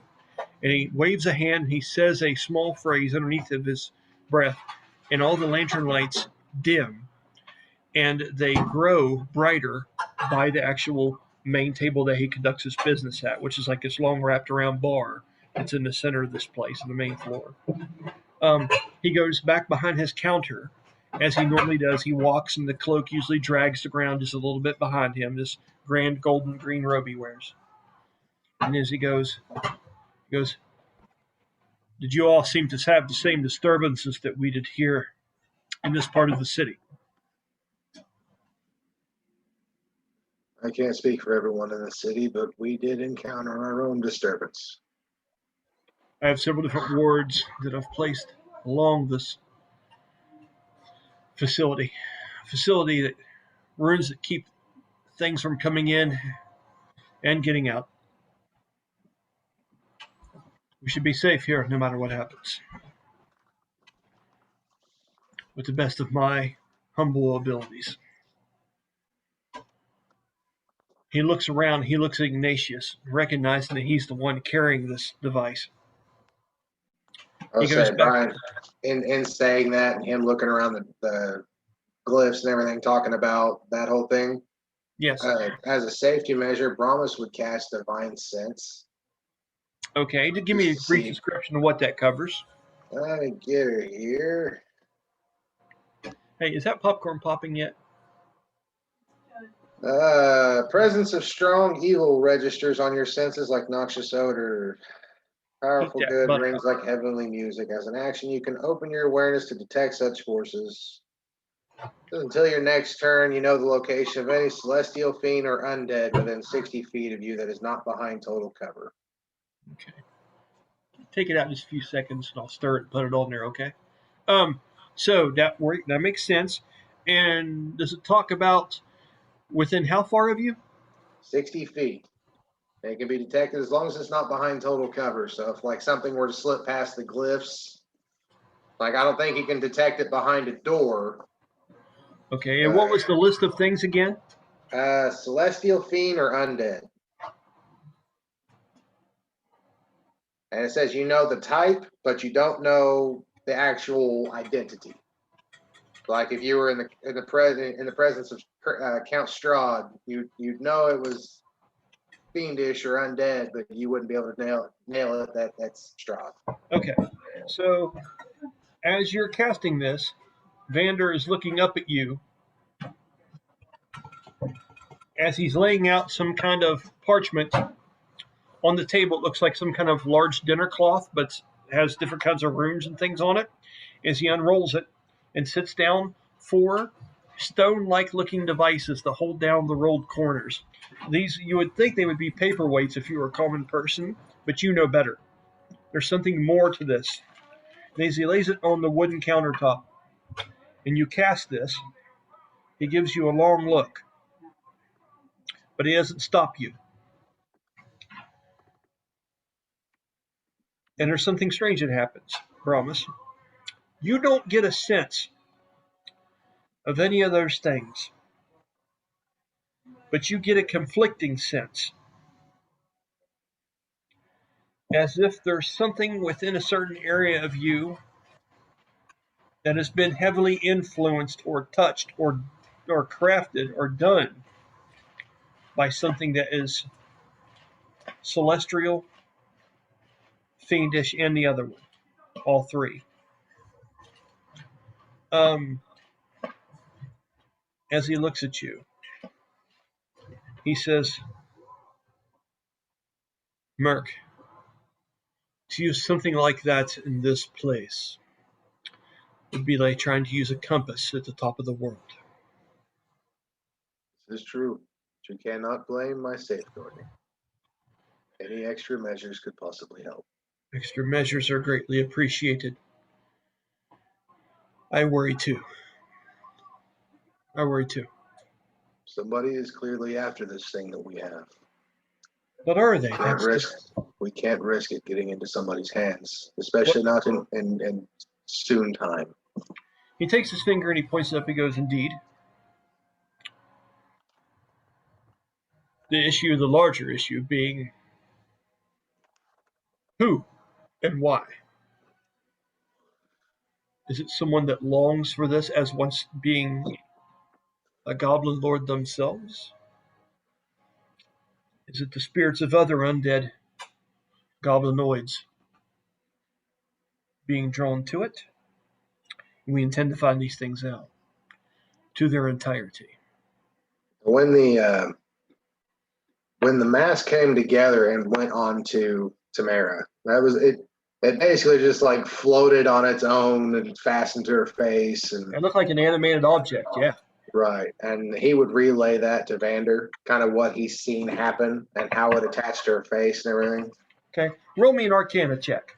I want to see how well, because you're a paladin, you can do some things. I want to see how well you're able to convey what happened out there.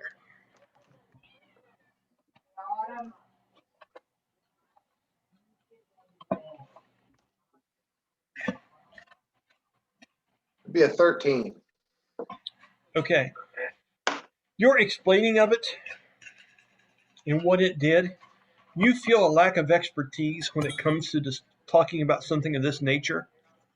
And you describe it almost as if you're trying to describe it to someone that has no idea what this kind of stuff is. And you talk about its parts and the visual effects of it, but you make no mention or any kind of clear indication as to how these things came about. He gives you a long look, studying and listening to you. And he says, and of the paladin, how was she after the device was delayed at best? If you're asking about since its removal, she has kept to herself. She is not forthcoming. She does not seem to want to be near anyone. I don't know what effects that thing had on her, but I know, and it seems to be she's very troubled by something now. Okay. He says, I might ask, is part of the good nature of this facility and what we hope to accomplish here, that the three of you keep an eye on her. Tamara is a stronger person than I've ever been. But none of that matters when it comes to things of this nature. She will need to be watched carefully, but from afar. Can I have your word on this? Well, if I dare say, we know Valdera. If we let anything happen to her, Oh, Tamara. Tamara. or yeah, we know Valdera. If we let anything happen to Tamara, Mhm. Valdera is coming after us. She's not going to be happy about it. I don't think we have many other options besides doing so. He smiles. He smiles. He goes, I would sincerely agree with that statement. I've looked into many people's eyes if they've been into my shop, and hers are some of the most intent and unyielding I've seen. Um, when he says that, Ignatius says, "Shall I place them on the mat that you've laid out before us?" Vander just kind of looks up and studies it for a minute, and he takes his finger and looks, and he's looking at things over, and he gives a nod. Yes, place it in the center. Apart, please. Ignatius carefully takes the two masks out and places them down. As he's doing it, Miyasha seems distracted. She's wandering around the place and she's looking at the different pictures on the wall that depict all the different things. And she picks up a book and starts to read it that was on one of the tables. And she's walking around kind of scholarly, not paying exact mind, not worried about what we're doing so much as she's casing the place, so to speak. Okay? Um, the combined team of Heather and Kara, you both can roll an investigation check of advantage. You both roll 1d20 and a 1d8. Whoever gets the highest total wins. And tell me how Miyasha's investigation check goes. I got a nat 20. Oh, Are I'm you sorry. serious? I got a fuck you. Uh-huh. Investigation. Hold on. Let me see what that is. Well, no, I got it for her. Now roll 1d8 and add to that. Which one's 1d8? Looks like a two triangles put together. Oh, I see. 3. Okay, 23 and natural 20. Okay, good to know. Jeremy, write that down. That Miyasha had a very successful investigation check of Vander's shop. I love the nat 20 that I roll of the night is not for me. Well, inadvertently it kind of is in a way. It just depends on what Miyasha chooses to do with that information. So sometimes you gotta look at the long game, but it's a good roll. Okay. Um, as let me think how I want to do it.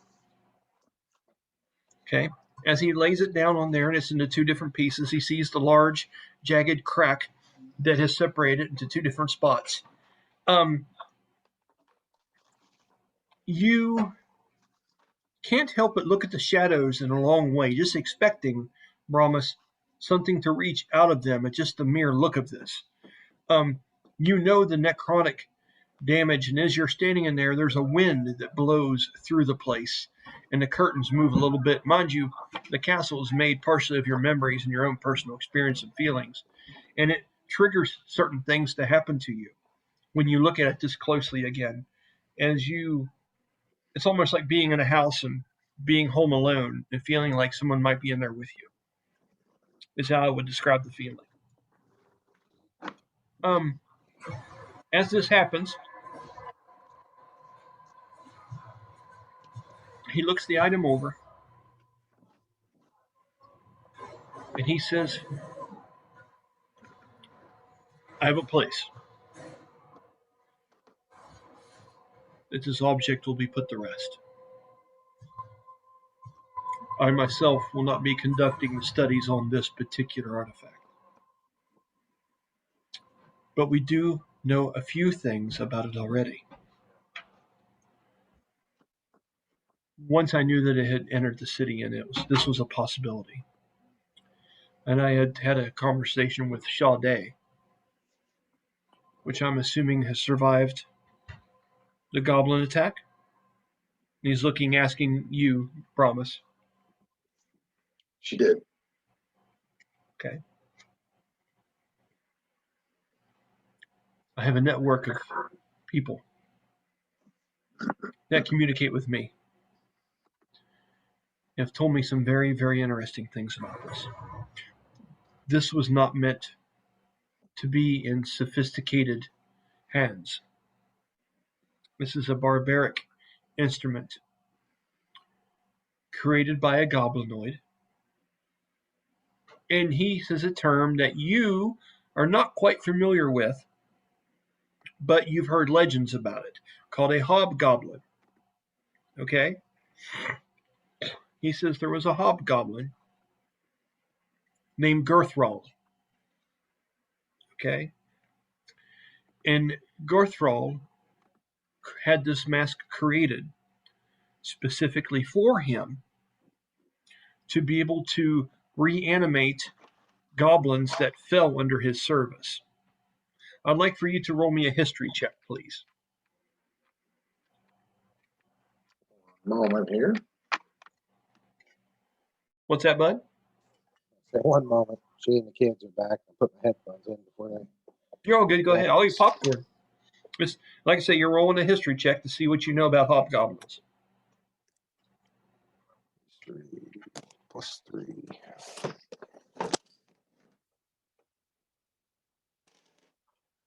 Not much. That's a 7. You know that they have a dominant alpha presence over goblins. Other than that, you don't know hardly anything about them. Okay? When he mentions a name and he looks at you to see if you perk up or take interest to you saying that, he can see in your eyes you don't have any experience with them. He goes, this was a crude instrument created through natural wild magic. Magic has not been confined or written as proper, and such always comes up with different results. An attempt to reanimate and trap the souls of goblins that have fallen under the banner of this Girthrall. How it ended up in the hands of, well, however it ended up on Galeandra is still a mystery to us. But we'll have to investigate that further. For something like this unleashed on civilized beings is a frightful thing. He looks at Ignatius for a long time, and at this point it gets Miasha's attention. Can you imagine if such a thing were made to work on us? Imagine that. And this is a stab, an unlikely stab in that direction. A blind one, if you will, that has struck a nerve, that has hit an organ. It is vastly important that the sunlight never touch this ever again. He says, I should relinquish the three of you of this artifact in exchange for your services. In doing this, I've consulted with the council and I am willing to pay you a sum. And he goes, if something in the future were to come to my attention that would require the use of adventurers such as yourselves again, may I ask you for your service? And he kind of looks at the three of you for a moment. What are you saying, Brahmas? But Brahmas would nod. We haven't. You've done a lot for me, my friend. We haven't. There's nothing that I will not do for you in return. Okay. I would like for you, Heather, to roll me a 1d20 and a 1d4. The higher the number, the more likely it is that Miyasha will agree to help. 16 and a 3. It's a 19. Okay. Miyasha looks around cunningly for a moment. In her accent, she says, I could find it curious to see where this leads. I will help you, if only to find out more about the things that lay waiting in the dark and dormant, to see your take on them. Who knows, I might even have a few things that I might need investigated myself. And as she says that, Brahmas, roll a perception check.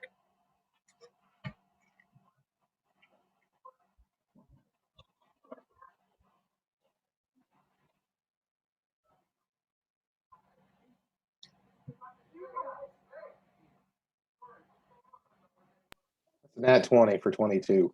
That's amazing. You see one of those pieces of satin fabric that she wraps around her body, almost toga style, begin to shift and move in a certain way. And you could swear with a natural 20 for just a minute that you saw a piece of the end of it moving around almost like a serpent, as if it had a mind and a life of its own. When she mentions that she would possibly have something that would need to be investigated, you can see that she has some kind of magical item or relic of some kind on her that seems to have a life of its own to some degree. And you recognize that. But you know it's none of the three that you mentioned earlier. And maybe you get a pull of the celestial from it. And you're thinking maybe that was something that was offsetting about this too. It wasn't behind a door, but it was on her. And as you look at this thing for a long moment, you look back up to Miyasha. Miyasha looks at you and smiles and winks at you and puts her finger up to her mouth and goes, shh. He's shy. And she whispers that and she walks around curiously studying the room again. Okay? Is there anything you're doing? That'll work for me. Okay, that's cool. I wouldn't have imagined that would have worked out that way. As this happens, he takes the four corners of this thing and he takes the stones and he moves them off one at a time, and he picks them up almost like a hobo's satchel. He takes the four corners and takes it up like this, and he takes out a piece of twine and wraps around the top of it as he's saying some words as Vander, tying a knot and securing that in a makeshift sack out of the different parts of this parchment-like display. He wraps it up. And when he does, there's a moment where you can hear the two wooden pieces of the mask clack together.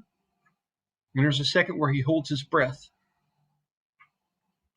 And then he releases his breath, as if he's glad that that worked. And he turns to go back down the hallway. And as he does, he looks to you, Brahmas, and he says, will you be staying here the night, or do you have other plans?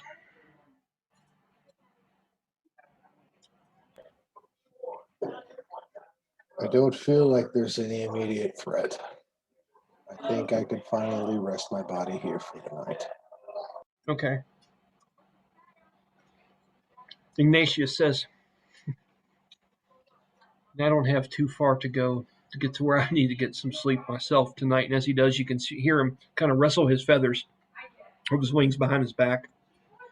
Miyasha, while she's still looking at a wall and tracing something with her fingers, just kind of being silly, she looks over. She goes, "Oh, I have somewhere to go.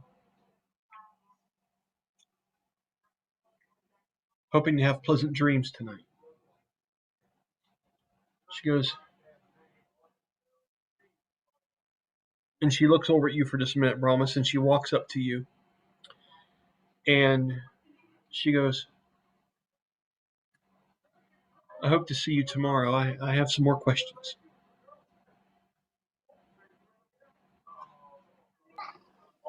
I will be around. Just seek me out. I won't be far from here, more than likely. She nods and she goes, I take my leave then. Goodbye, Ignatius. Our paths have crossed several times, and each time is for the better. I'll see you. He goes, it's been a privilege. He just kind of smiles and nods as Miasha leaves the room. Ignatius looks at you and he comes over and he takes both his hands and puts on one of your larger hands. He says, take care, Merc. We'll find each other tomorrow, maybe for some breakfast. I would enjoy that very much, my friend. He turns around and he leaves. At that point, is there anything else you'd like to ask of me? The accommodations of which you stay in here, there is a vault room that is specifically made for you. It's almost, Bastille has one back here as well, Danny's first character. And it's very accommodating. It has relics of your past shields from the army that you fought with on the foot of the Mountain of Tears. It would have scriptures and things. It would have books of history that you've asked for to talk about the city where possibly your wife grew up and had children. There would be remnants of all kinds of things, avian literature and things like that. A large bed, and you're just now recently tapped into the ability to step outside of your body. Okay? And in the back of your mind, you've been kind of thinking about what it would be like to rest Brahmas there in the room and walk about it as yourself and maybe try to flip the pages yourself. Maybe try to have a sip of wine. Maybe try to do things outside of the body, or maybe try to search in the body tonight and find these things on your own, like you did the other day when you were able to have a drink of the ale. So you have a lot of different things to cover. Okay? What of those, I'm just curious, would you be focused on? I think Merc would really be trying to go out of his way now that he's realized that he can tap into the memory of things that he's known, or more or less things that he's enjoyed. His I'm not going to say mortal vices, but the things that people would enjoy, such as sleep or a Sleep, drink, maybe? something like that. I Yeah. think he would try to. I think he would try to go about recalling his last night of sleep in a warm bed. Okay. Do me a investigation check.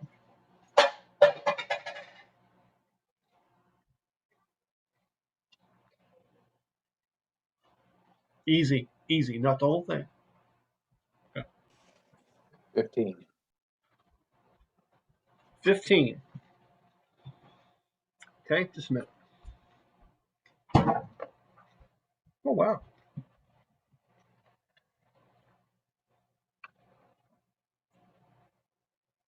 We'll get back to that. Write down a note, please, on your character that searching for a memory of a long, pleasant rest. And write down 15 beside it. Okay? Okay, Tamara, you're up.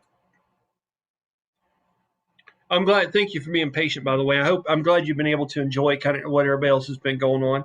And now it is your turn, young lady. Okay? I was gonna say it is already 9:40. It's getting pretty late. So if everyone else is okay with stopping and picking up here next time, I'm Oh no, we have to finish what's happening between me and Jihan before we go to bed. well, I might have to call it a Okay. night. I'll tell you what we'll do. Real quick before we get off here. Okay? Someone's going to roll me a few checks. It'll take about 5 minutes. Correct. And then I can things. Okay. I can handle that. Thank you. Sorry about that. Okay. That's okay. Time goes by when you're doing this. I mean, it's got a lot of shit accomplished tonight. It was pretty good. Okay, so let's go ahead. I'm going to write down. We'll start with Kara on Wednesday. Well, yeah, Or we- that'll work. Yeah.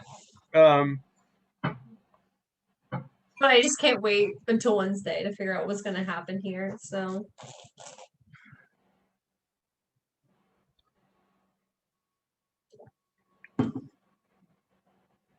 Okay. So there are 3 main checks to do here. Okay. There is a dexterity or an agility to be able to perform the things that you wish to do the way you wish to do them. There is a charisma or a performance check here, which has to do if you're savvy in the things that you wish to try to perform. which I get +3 to performance. So And there is a constitution that has to do with how well you're able to conduct yourself in the act.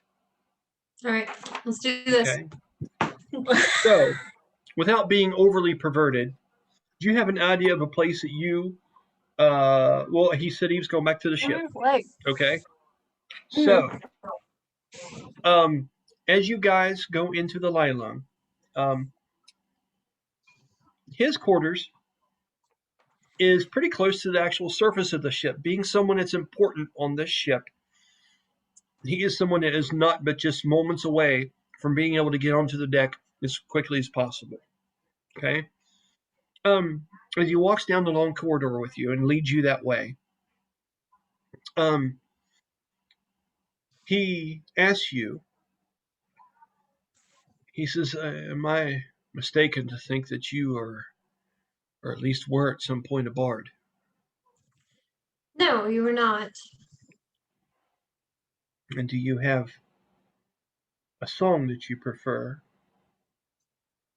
to sing of the moon and the stars, the way that your people see them? You know that you do. I do, yeah. He says, I'd very much like to hear that. I have a harp on me, don't I? Like, right? Sure. I'm pretty sure we decided on a harp over. Yes. Yeah, harp. So I play on the harp. Okay. Roll a performance check, and let's see how you do on that.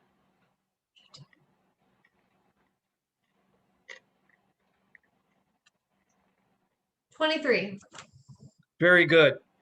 You sing a very soft, touching song that has to do with astronomical constellations and their beauty.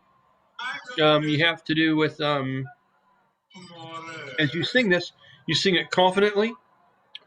And hold on, what am I missing? What's going on? She was playing the "When the Moon Hits Your Oh, no Eyes." shit. Dude, that's awesome. When the world seemed to shine like it had too much wine, that's Amore. That's fantastic. You guys are awesome. Oh, shit. No, that's the name of the episode. That's Amore. That's Amore. That's Amore. That's the name of the episode right there. That's fantastic. So, aren't you glad you stayed on for just a few more minutes, Kara? Oh man. As that's going on, he looks to you and is very pleased by that. He actually gives you half of a grin out of the corner of his eye at the sound of that. Keep in mind, you are fascinated with his tattoos. You are fascinated with his past. And, this is a rough, rugged individual. So you do not know what to expect out of this. You're not quite sure. I'm excited. Okay. So as you guys make it to the room and he opens it up, it is interesting, would be the way to say it. There is a larger than what would normally be on a ship like this bed, but it is a mix of the elegance of Asliar, or not Asliar, as Aeolus, and his grandness in this room, with almost also parts of his tribal upbringing, whereas the blanket that is on top of the bed seems to be of some kind of beast that has been turned into some kind of a blanket. There are pillows that seem to be some kind of Samoan-like type colors. There are large paintings on the walls that seem to have like that embroidered rope, like the rope you would feel on the banister of a naval ship. I'm into it, yeah. That coarse rope goes around these paintings of almost tribal-like tattoos and designs. You would see a large piece of a pair of tusks over in the corner as if they are taken from a mammoth that are stored in this room and seem to have some kind of ink writing on them that he's done himself. You can see the bottle there and the ink quill beside it. There is a portal window that is open to the outside of the ship. The moonlight shines in just nice. And as he does that, and he's standing over there and he's looking out of that portal, he doesn't look at you, but he looks out the window and he takes one of his shoulders off the behemoth's mantle, the thing he wears, off of his shoulder. Okay, no. As soon as he starts doing that, I help him take it off. Okay. As you walk over, he looks at you for just a moment, defensively, kind of. And as his hand touches yours and continues to take it off of that shoulder, you would see a couple heavy claw mark scars I on his appreciate them. shoulder. And do you say that? Yeah, I guess. I mean, not in, like that, but I'd be like, wow, what a warrior, you know? Oh my God. And No, Sean's okay, just okay, munching okay, away. like- He's like, I'm loving this. Yeah. Yeah, okay. So as that happens,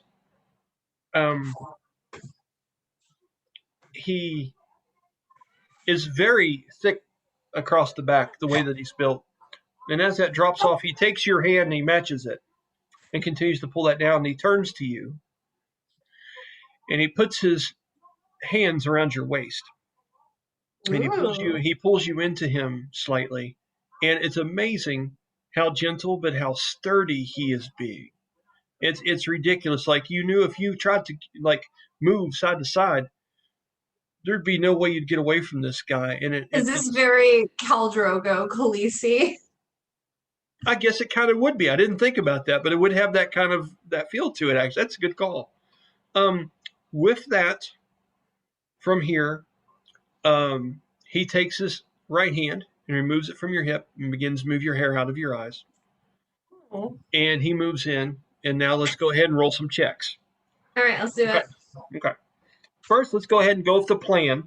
This is going to be what you plan to do and how you plan to do this. This is a performance, which is charisma. Go ahead and roll that. Tell me what you get. Okay, well, that's not bad. Performance plus 7. That's gonna be a 19. Really? Okay, hold on. Okay, I'll roll for him. That's a natural 19. Oh shit, mine was not natural. He has a 23. He outperformed me. Well, his plans and things were more than you thought. His way about going into this was you were surprised about the things that this old barbaric kind of guy had up his sleeve. Okay, let's go ahead and go into dexterity. How you guys perform this? If you do anything clumsy, if you kick each other in the head on accident, or someone pulls someone's hair, or something stupid 18? happens. Plus your dex. Yeah, I got an 18 plus my dex, which is Dude. 23. You guys are just professionals here. Let me do his. Ooh, not so good. That's too funny. Okay, so as you are graceful along this is where his being a large mammal begins to show itself. And as this happens, there are a couple moments in there where you can tell that he finds it awkward to deal with not just your wing, but the size difference of the two of you and the transference of he's so trying to be careful to be gentle with you. But at the same time, he's a warrior. He's getting after it. And I decide not to, and I get rough with him. Period. And do what? I said I decide not to, and I get rough with him. Okay. So you're catering to that. That's awesome. Okay. The last one is, since you decide to get rough, let's do a constitution check to make sure you can handle, practice what you preach here. Let's see what that is. It could be a 16. Not quite as strong as you thought. Oh, That's another natural 19 plus. No, That's it's 16. ridiculous. He got 28 on that. oh shit. This guy doesn't have quit in him. All right. And when you Fine think with it. when you think that surely to God, this poor bastard would be done and going to bed, it just Smack. keeps it Giddy just up. goes on. It is giddy up. That's it. Yeah. And so overall, this was a very decent experience for you. And I'm going to say, because of this, this is something where you would have a hard time not thinking about this the next day. It's going to be hard for you to act cool Right. around Daehan the I've next day. kind of fallen a little bit for Daehan. You fell a lot if it based on these numbers. It's pretty good. All right, but has So- he fallen for me? Do I get to know that? You don't know that exactly. Okay. You're All right. just, All you're right. just in your own world right now. Okay. So with that, we will conclude tonight's episode. With all that the sex, fun we're things. done. All right. Yes, Good night. Yep. So once again, for all the adults that are still awake and have watched this, thank you very much for checking it out. It is we'll- HBO After Dark over here. It is. It's D&D MA. Where? It's good stuff. It was you. Hold on. Was that not you? Oh no! Why are there children, Brian? Oh, it's Brian. no, it's my youngest. She's getting ready to go to bed. It's fine. You can't hear it though. Oh, yeah. that's right. Okay. I forgot you have headphones on. Oh my god. I was like, Brian. No, it's all good, dude. That was PG. We kept that pretty classy. It was all right. It wasn't bad. So anyway, with that, once again, I'm Brian. These are my friends and my folks. We'll conclude here, and we'll try to get together again, if not Wednesday, next Sunday, and start up with Karen. See how her just going to the barn, trying to decompress a little bit, and see what her interaction is with whoever might be left in there. Until then, we'll see you next time. Thanks, everyone.